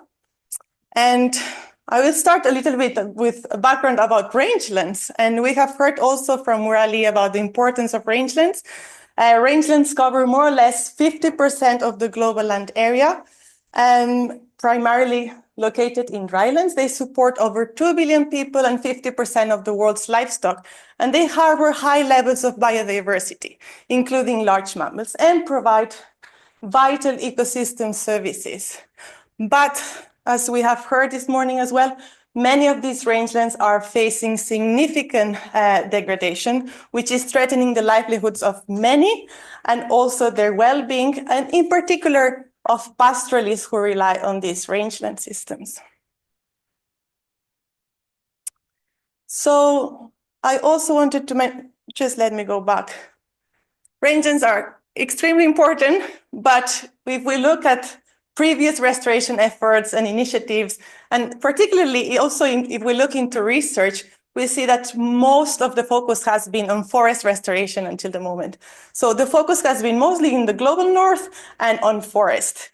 And Murali also mentioned that rangelands are often seen as degraded ecosystems, and that usually because of this focus on forest and trees, many times we see we are okay, let's afforestate, let's restore drylands and rangelands, let's plant trees here, right? So there has been a lack of understanding of these ecosystems, and the focus then in many countries such as Kenya, for example, where 80% of the land is rangelands, right? Going from commitments, restoration commitments to action will require shifting the focus from forests really to these rangeland ecosystems. So in this context, our project, the long-term goal is to generate knowledge on this biodiversity, water, and climate nexus that can contribute to large-scale, long-lasting, and effective rangeland restoration in East Africa for several, for increasing several ecosystem functions and services, including climate change adaptation and mitigation, enhanced biodiversity, and water and food security. And that's why the name of the project, Restore for More. So I will mention a little bit about the project approach and the structure. So our geographical focus and scale, we are doing regional assessments across East Africa. And then we have what we call engagement landscapes. We have 4 engagement landscapes where we conduct more focused research, and we have we interact more closely with local stakeholders. And these engagement landscapes were established as part of the project Drylands Transform, which is also funded by Formas. in 2020, and they are located in the Karamoja cluster, the cross-border area between South Sudan, Ethiopia, Kenya, and Uganda. And we have 4 such landscapes. The project has 5 work packages that are interrelated, and they go across different scales from the local level, country, district, national, and regional levels. And I will mention more about this, but we also have our scaling partners, and that is VI Agroforestry, who work more in this engagement landscape with local stakeholders. Then we have IGAT, who work more at the national and regional levels. And then we have CIVI, who engage more in the global discussions. So the first objective is to investigate the interactions between vegetation characteristics, soil health, erosion, and water regulation across a network of rangeland sites in East Africa, and also identify synergies and trade-offs in the provision of ecosystem services. And this is the network of sites that we have established. So far, I think there are a couple of new ones that were sampled the last couple of months. But this is our network of rangeland health monitoring sites. These sites have been sampled using the same methodology, which is called the Land Degradation Surveillance Framework, a systematic framework to assess soil and land health at the landscape level that uses a set of indicators. You can read more about it. There is a manual. I can send the link later. So we have a set of indicators that have been measured in the same way across these landscapes. And then we can, of course, look at all these interactions. And this is our PhD student, Andros Mwangi, who is based now at SLU, doing some field work this December. And these networks of sites belongs to a global network of LDSF sites. And all this data, like field data, is really precious and important because it allows us then to combined with Earth observation data, then we can make machine learning models to predict different indicators of soil and land health spatially. So these are some examples of maps of these indicators. And of course, since we have data, we have Earth observation data, which goes back 30 years. We can also look at historical dynamics in terms of how has rangeland health changed over time and try to link that to, for example, restoration initiatives. The third objective is to contribute to the development and use of an app for assisted citizen science data collection to track and inform rangeland restoration practices on the ground. And I was very happy to hear Natalia that was mentioning the importance of monitoring. So this is exactly what this is trying to contribute to. The Regreening app, it was the result of an EU project led by ICRAF. It was developed some years ago, but now through the project Restore for More, we have added a rangeland module, which is specifically designed to track rangeland restoration interventions. And you can download the app there. It's free. It's free, yeah. And the rangeland module was just launched 3 months ago. So far, we have just presented one intervention, which is microcatchments, but more interventions will be coming in the couple of months. So look at this because it will be very cool, I think. The fourth objective is to test innovative rangeland restoration and management options together with local communities and scaling partners in what we call the livestock cafes, which are knowledge sharing hubs and also demonstration sites where we co-develop and test these different rangeland restoration practices. And we have these livestock cafes in the 4 engagement landscapes that I just showed. So this is, for example, in Kenya, and you can see here the half moons and the contour bounds. This was in 2021. And they were also established as part of the Drylands Transform project that we are building on. This is a picture. You see here the live fence. You see it, yeah? And this was 10 months after we initiated restoration. This was taken in the dry season, and you can see the huge difference in terms of grass cover inside and outside the fenced area. And here are just other examples. We have done also and are doing a lot of like trainings of trainers and demonstrations of different restoration interventions. And the last objective is to explore even how stakeholders' awareness and understanding of this biodiversity, water, and climate nexus leads to changing decision-making around rangeland restoration and management.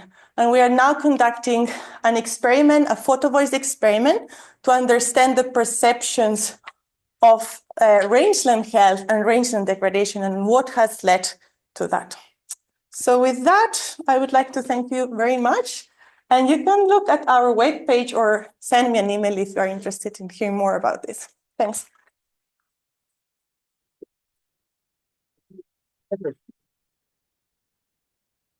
Thank you very much. I am now introducing next speaker, Professor Nenibarini Zabi, who is university professor at the Port Harcourt University in Nigeria. He's an expert in tropical estuarine ecology and particularly perhaps mangrove ecology. Since last year, he is project coordinator of the HYPREP project, which stands for Hydrocarbon Pollution Remediation Project.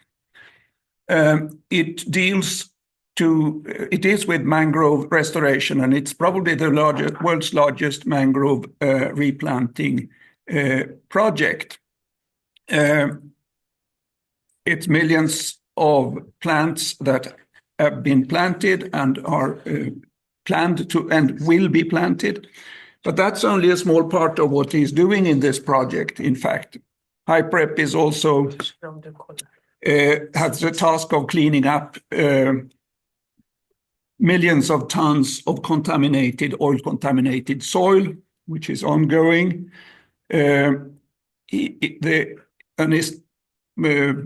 As part of the project is also the construction of the build-up of a hospital to be able to track people's health issues due to many years of oil contamination of the environment. There is also provision of drinking water to these people whose groundwater has been contaminated with oil, as well as a number of other issues related to education, awareness building, and alternative livelihoods. Professor Sabe, welcome to the meeting. Thank you very much, Olof, and thank you to all the organizers for inviting me to participate in this very important seminar. I mean, it's unique and is something I will encourage we continue to do so that we can compare notes from different regions of the world about what we are doing in terms of effort to restore biodiversity. So again, thank you all for providing the extensive background about HYPREP that I currently coordinate. As you can notice, I modified the title of my presentation slightly.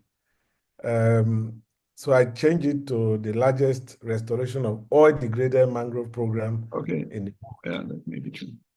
Yes, because there are other larger mangrove restoration initiatives, but in terms of oil-degraded mangroves, ours is the largest. So this is the outline of what I will speak about. Ogoni is situated in Rivers State in Nigeria, east of the Niger Delta, and is shown in the map. Is the inset that is highlighted red. So, as Olof rightly mentioned, we are implementing the recommendations of the UNEP report on Ogoni land. UNEP published an extensive report on the environmental assessment of Ogoniland in 2011. And the government of Nigeria committed to implementing the recommendations of that report. Consequently, HYPREP was established in 2016, and my operational office, the Project Coordination Office of HYPREP, was established in February 2017 to carry out all those activities, providing potable water, restoring degraded mangroves, and also remediating contaminated lands and groundwater. We are also strengthening public health systems of the Ogoni people, and also restoring livelihood of the people, as well as creating alternative livelihood opportunities. So in the area of mangroves, we have mapped 30 hectares of oil-degraded mangroves in Ogoniland that we want to restore. But at the moment, we are dealing with a pilot of 560 hectares of areas of mangrove that natural attenuation processes have reduced the level of oil contamination to tolerant levels where the mangroves can tolerate. So we are doing assisted restoration, and we have planted millions of, we planted over 1 million mangrove seedlings, which you will see later. We are not relying on hydrological method because of scarcity of propagules and the tendency that even if propagules are transported by tide from other sections of the Niger Delta towards the target area, it is likely that they will get caught up in oil-contaminated areas in transit, and then that will affect the viability of the propagules. So studies have shown that it will take 200 years to naturally restore the degraded areas in Ogoniland. So in terms of the steps we are deploying, we've conducted a cognizance survey relying on satellite imagery, low-flying drone, ground truthing, and then we embarked on pre-SCAT as well as SCAT. So SCAT means shoreline cleanup assessment technique. It's a multi-stakeholder collaborative way of assessing the level of degradation, as well as recommending appropriate methods that should be deployed. So we delineated the shoreline into lots and into areas that require shoreline cleanup, as well as areas that we can directly do mangrove restoration. And then we are doing continuous monitoring and assessing the return of ecosystem goods and services. So this is the map of the area showing satellite imagery, low-flying drone imagery, and impacted area where SCAT is doing ground truthing sampling. So we are focusing on 6 communities at the moment. One out of the 6 communities is where we are actually doing mangrove restoration because of the level of oiling had dropped to what mangroves can tolerate. As SCAT survey continues, monitoring both the shoreline cleanup component of our work and the mangrove restoration component. So they review grids that have been completed and certified. And the SCAT team includes the government regulator, HYPREP, the communities where we are working, civil society organizations, as well as the Rivers State Ministry of Environment.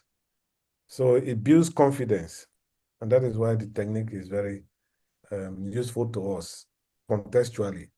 Now, some areas we have to clean the sediment by reducing the level of oiling to a tolerant level. And this is what is going on at the shoreline area. So we are using multiple booming strategy and low pressure flushing to actually release the oil and trap the oil, skim off, and evacuate out of the site. So specifically in the area of mangrove restoration, we are doing multi-species mangrove restoration. And what that means is that we are restoring 5 common woody species out of the 6 that occur in Nigeria. The last species, which is the buttonwood, actually is less common, but reside in the high intertidal area where they hardly get impacted by oil. So we are not focusing on them. We are focusing on 3 species of red mangrove, the black mangrove, and the white mangrove. The other 2 species of mangroves in the delta are mangrove fern. And then the other one is nipper palm, which is an invasive species, which we are trying to remove because nipper palm is competing vigorously with the native mangroves of the Niger Delta. So we started by developing user-friendly manuals that will aid in training the local people in driving a restoration program. And it's important to mention that what Morali said about promoting ecopreneurs is very useful. And of course, Augustino talked about investing in people to drive restoration. These are very key concepts or strategies in driving mangrove restoration in regions like the Niger Delta. So Olof and I developed these manuals. The first one talks about a framework for sustainable mangrove restoration and conservation in the Niger Delta. The other 2 are restoration manuals that Olof and I developed to support the initiative. So we use those manuals to train 90 women and youths that we proudly refer to as mangrove vanguards. And these mangrove vanguards are actually the ecopreneurs in our own context. So we train them in the classroom and on site, giving them hands-on training, and then equip them with copies of the manual, as well as providing them with grants to be able to set up the nurseries on their own. And then we also train some of them, 2,500, in IMO oil spill response, and give them certificates so that they can work in such environment and support the contractors in driving both the cleanup and the mangrove restoration. And in developing the objective of our mangrove restoration, we did wide range of consultation with the key dependents on our mangrove ecosystems, such as the periwinkle pickers, the fisher folk, and those who harvest mangrove wood for livelihood. And we were able to factor in their expectations into defining the objectives of the restoration. Then, in the course of our consultation with the local people, one of the key expectations of the people about our restoration is fisheries enhancement. So in order to measure how our mangrove restoration efforts is contributing to enhancing local fisheries, which the local people depend on for their livelihood, we started effort in the field by doing fish stock assessment. And we were able to identify 13 families, 19 fin fishes, and a total of 908 specimens were captured in our net. We measured them, documented them, and we have presented it locally in the Fisheries Society of Nigeria conference.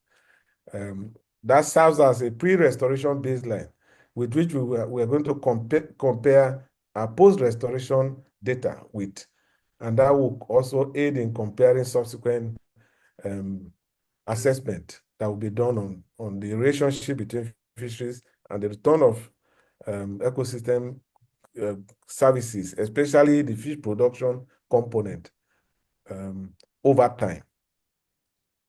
So we have commenced planting. Like I said, we are planting based on the zonation pattern of the mangroves. We are planting different species, 5 woody species, and we are planting based on their relative proportion in the wild. So it's ecologically sound. So far, we have planted over 1.2 million of seedlings. And so out of the 560 hectares earmarked for the pilot phase, we have covered 480 hectares at the moment, and it's ongoing. Now, in the course of our mangrove restoration, we are also trying to remove Nepal palm, because, like I said, it's an invasive species in the Niger Delta that was erroneously introduced to the region in 1906, and so is competing vigorously with the native mangroves of the Delta, and the people are not using it for their livelihood. So we are removing Nepal and plant the native mangroves. We are monitoring our efforts by certifying grid after planting had been completed by the contractor and the local community workers supporting them. So every 1 month post-planting, the SCAT team verifies and certify. And the monitoring is done with representatives of critical stakeholders, which is the SCAT. If a grid meets all confirmatory requirements, then it is scheduled for long-term monitoring. And the long-term monitoring is done by setting up 3 monitoring plots in each grid, tagging 5 plants in each plot, and measuring survival rate, as well as other morphological parameters. These measurements are repeated quarterly for the first year and biannually for the second year. After the second year, the monitoring will be done using drones for an additional 3 years. And I'm happy to report that so far, in terms of survival rate, we have recorded over 97%. So post-planting monitoring at 1 month involves visiting delineated planting areas 30 days after planting to determine all plant conditions, including survivability, growth performance, plant numbers within the delineated area, and the zonation of the mangrove. We are also monitoring the natural recovery of recruits or volunteers that come into the restoration area on their own. Then we verify delineated area after 30 days and confirm for long-term monitoring. Now, for each of the monitoring plots, we tag the mangroves, we label them, we take the plant characteristics, data on plant height, leaf count, crop root, the plant condition, even pitting of the leaves, we take notice of it and document properly. So continue to monitor the health of the mangroves. And so we have a schedule which we are following over time. So 6 months, 9 months, 12 months, 18 months, 24 months schedule. Now, because the people depend on the mangroves for their livelihoods and is their priority in terms of ranking expectations, we are trying to restore certain bivalves that live in the low intertidal area of the mangroves and even in the mangroves like oyster, especially the West African broadcocco cineris that is locally extinct in Ogoni. because we've been studying there for years and we cannot pick any bloody cocoa. Meanwhile, it used to support the livelihoods of the people. And so we want to restore the bloody cocoa to enhance the livelihoods of the youth and women of Ogoni. In the course of mangrove restoration, we are also making effort to eradicate the use of single plastics in our restoration effort, because both our national policy and global effort is targeting reducing the use of single plastics. So we are experimenting the use of grocum, which is shown in the picture below the bloody cocoa, in our nursery preparation and management. So grocum is biodegradable, and so at the point of transplanting, the grocum are degraded. So what is left is the reusable plastic crates that we can use in many cycles of nursery preparation. At the same time, we are also monitoring the impact of mangrove restoration on shoreline elevation, because where we are planting the mangroves and the mangrove loss have been extensive, we notice that there have been significant reduction in the elevation of the sediment. So we've established a baseline using UAV, and so we will continue to monitor the level of accretion as a result of our mangrove restoration effort over time. And the baseline data we are generating will also assist future generations of researchers. Then we are monitoring the impact of mangrove restoration on fisheries. I've talked about that. 1 year post-planting, we will repeat our fish stock assessment and we'll be able to identify the number of new species that come back to the shoreline we have restored mangrove, and their relative abundance.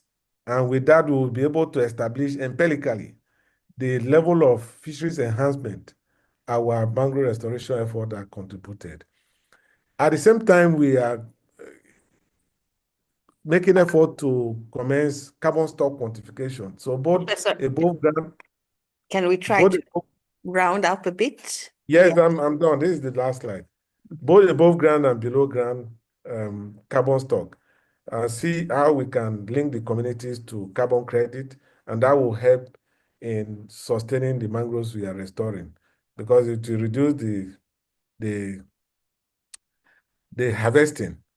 So in terms of challenges, removing Nipah palm is labor intensive, is very challenging, but we are determined to reduce the population of Nipah palm in the creeks of Ogoni and plant our native mangroves.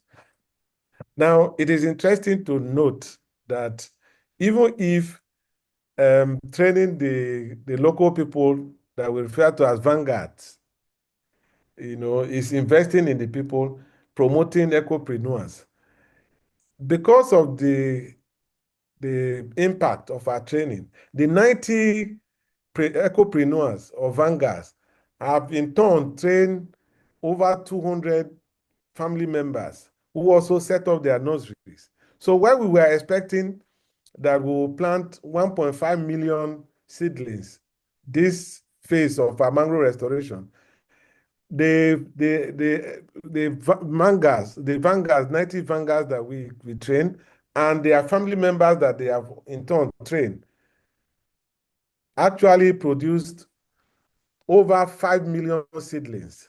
So now we have the challenge of removing 4 million seedlings from areas that have been delineated for planting. And so it is a challenge to us because it's impacting on the cost of the restoration, and is forcing us to expand the scope of the restoration beyond what we are targeted in this first phase. So thank you very much for listening to me. I know it's a bit lengthy than the allocated time, but we've generated a lot of data that we need to share. And that's why from the beginning, I said it is important that we sustain this momentum of comparing notes and sharing data on restoration. Thank you very much.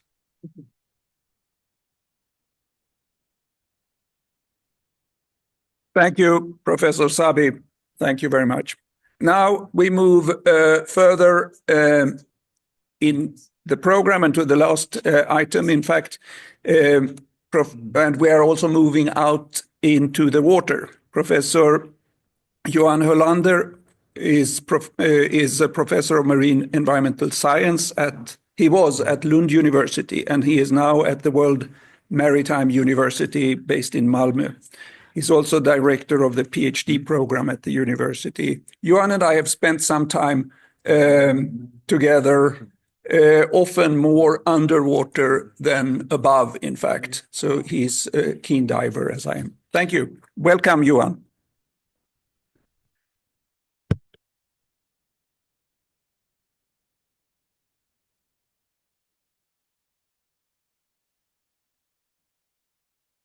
You are muted, Johan.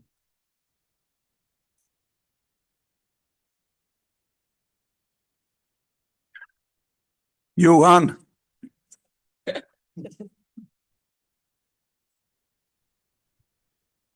Can you hear me now? Yes. Yes. Okay, excellent.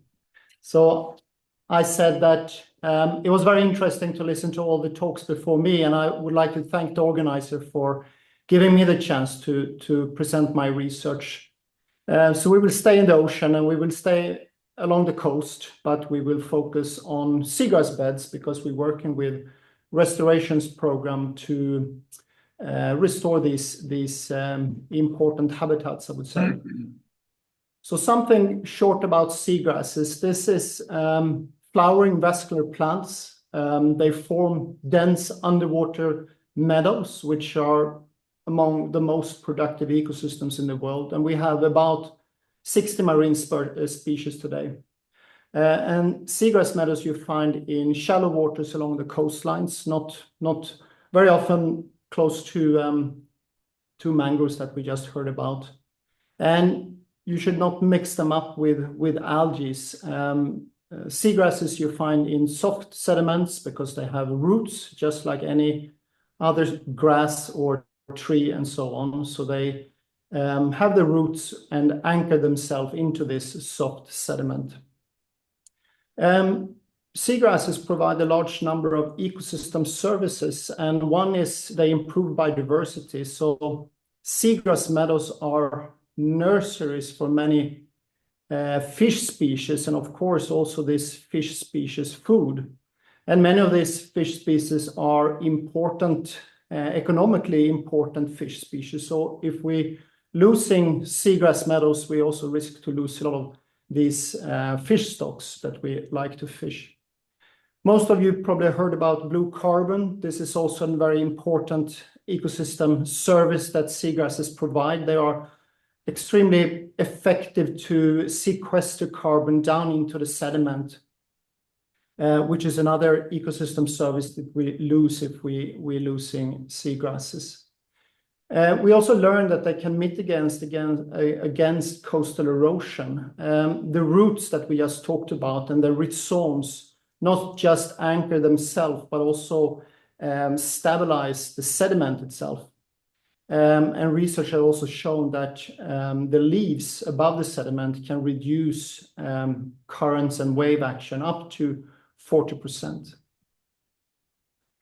And finally, it provides important fishing grounds for people, particularly in the developing countries or people living close to the coast. Sometimes these can be the main source of proteins.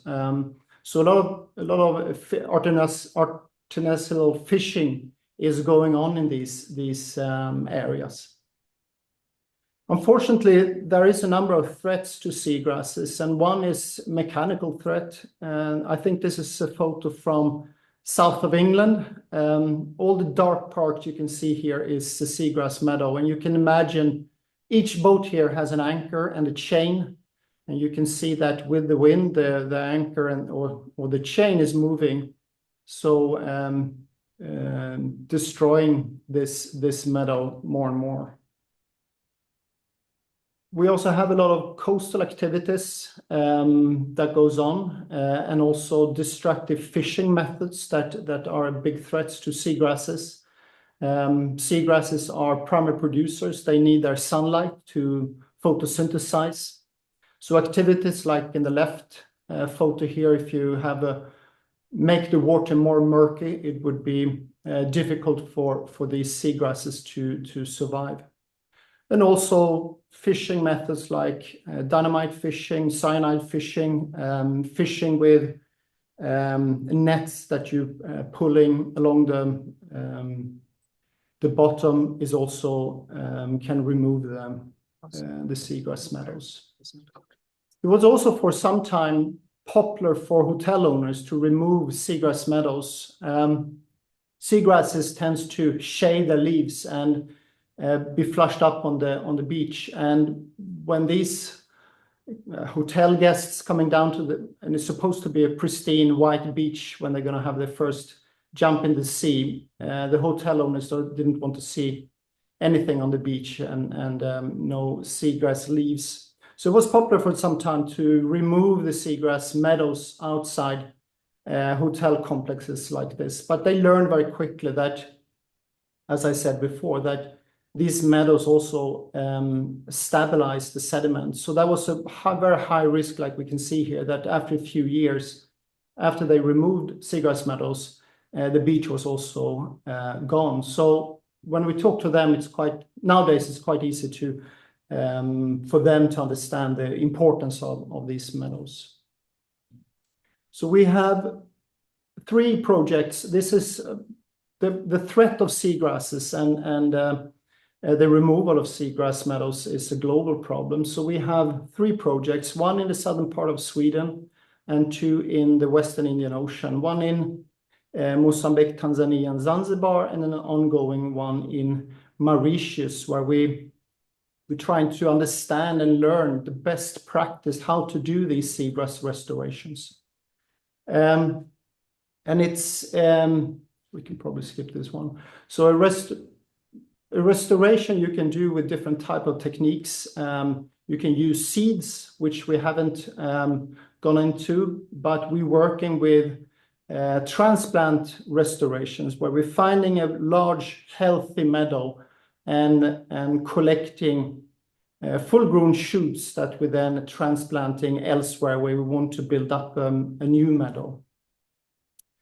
And this can be done in different ways. When you do it in Sweden, for example, we have, if you are from Sweden, you probably know that we have a very limited tide or very low tide, or small tide, I should say.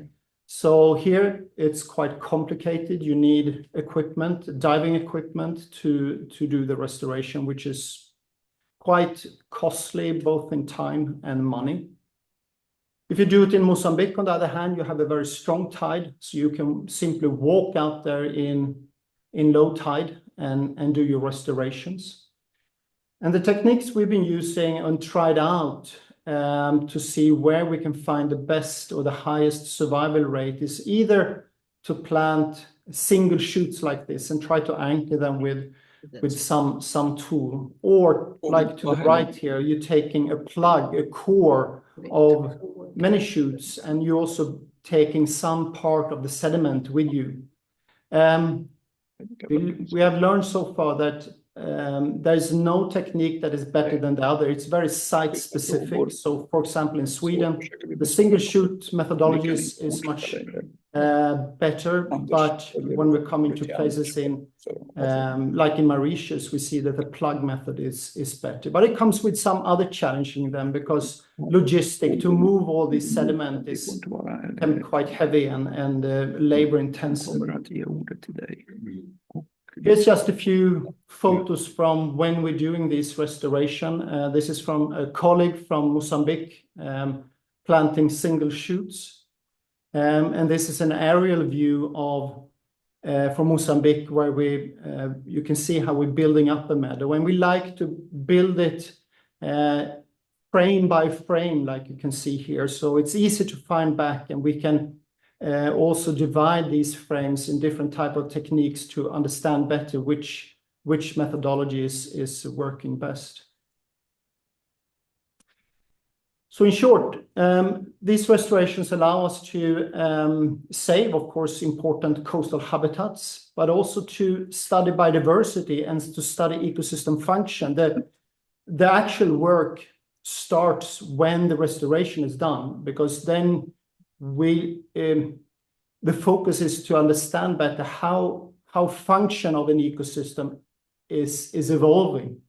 And so we study associated species to seagrasses and how fast they move in and how fast an ecosystem function can be provided in a newly planted seagrass meadow.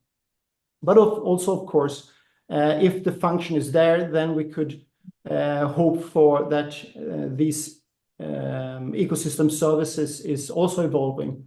And of course, we have a strong focus on biodiversity, but also on blue carbon.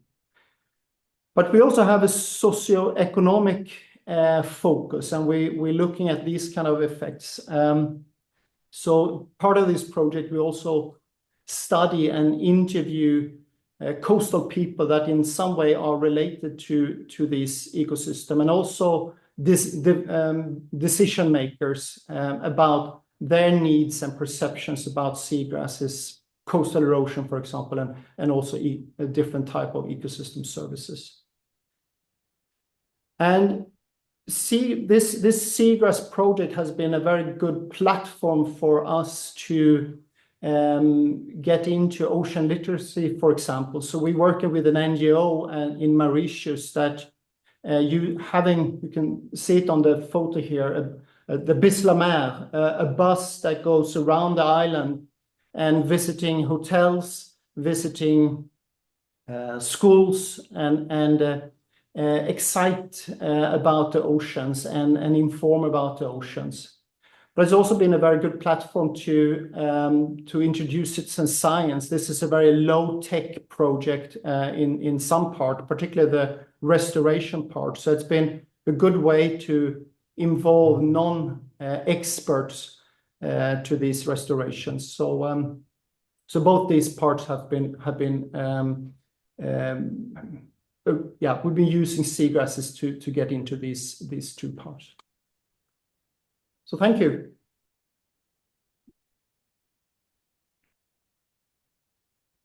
So thank you very much, Johan, for that excellent presentation, and all others for all your presentations. We are rounding up now.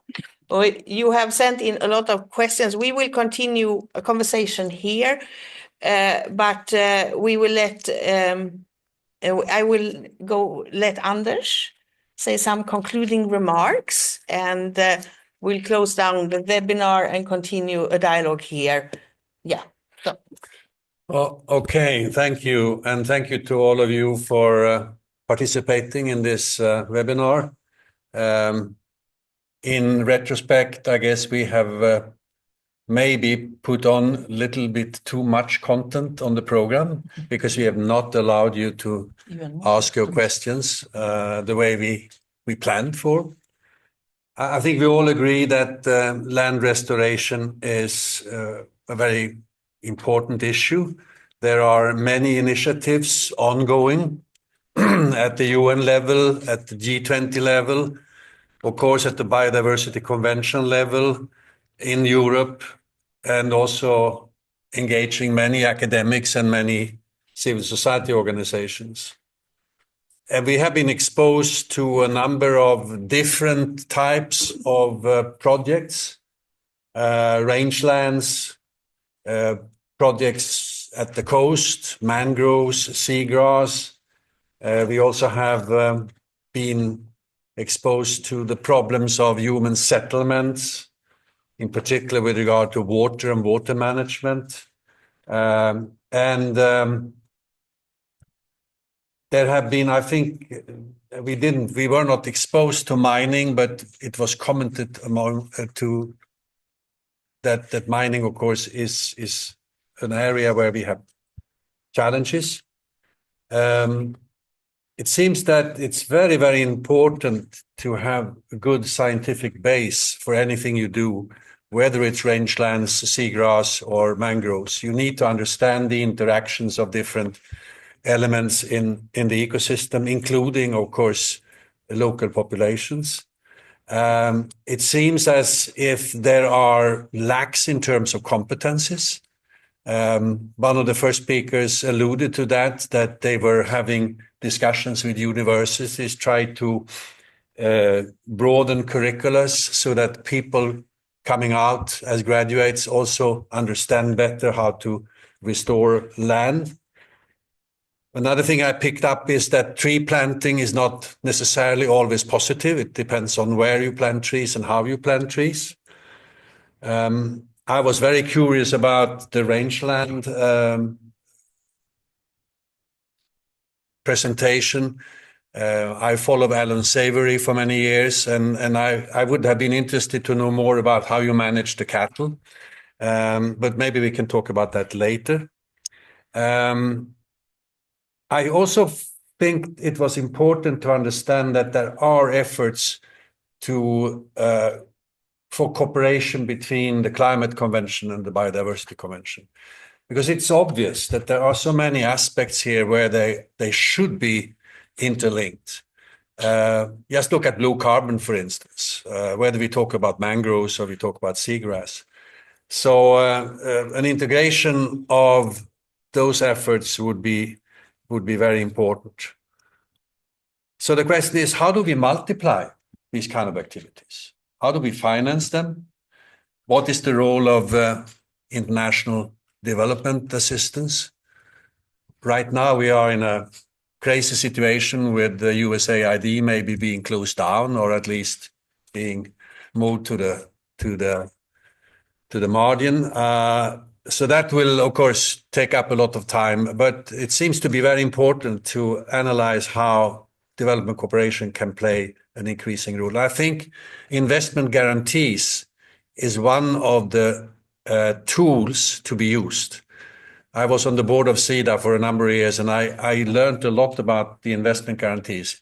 The cost for the agency is very, very low, normally, and most projects that they support or where the guarantees are involved, they work beautifully well. So there is a very, very low cost, but you can multiply efforts in a very interesting way. So I think we need a news webinar to look at how do we scale this up, and how do we improve the skills, and how do we educate people, etc. There were so many aspects. So thank you very much, and thank you to Madeleine and Olle in particular, who have helped us to make this happen. And to you on the web, thank you for your patience, and I hope that you will have good responses to all the questions that you have submitted. Okay. Thank you. Thank you.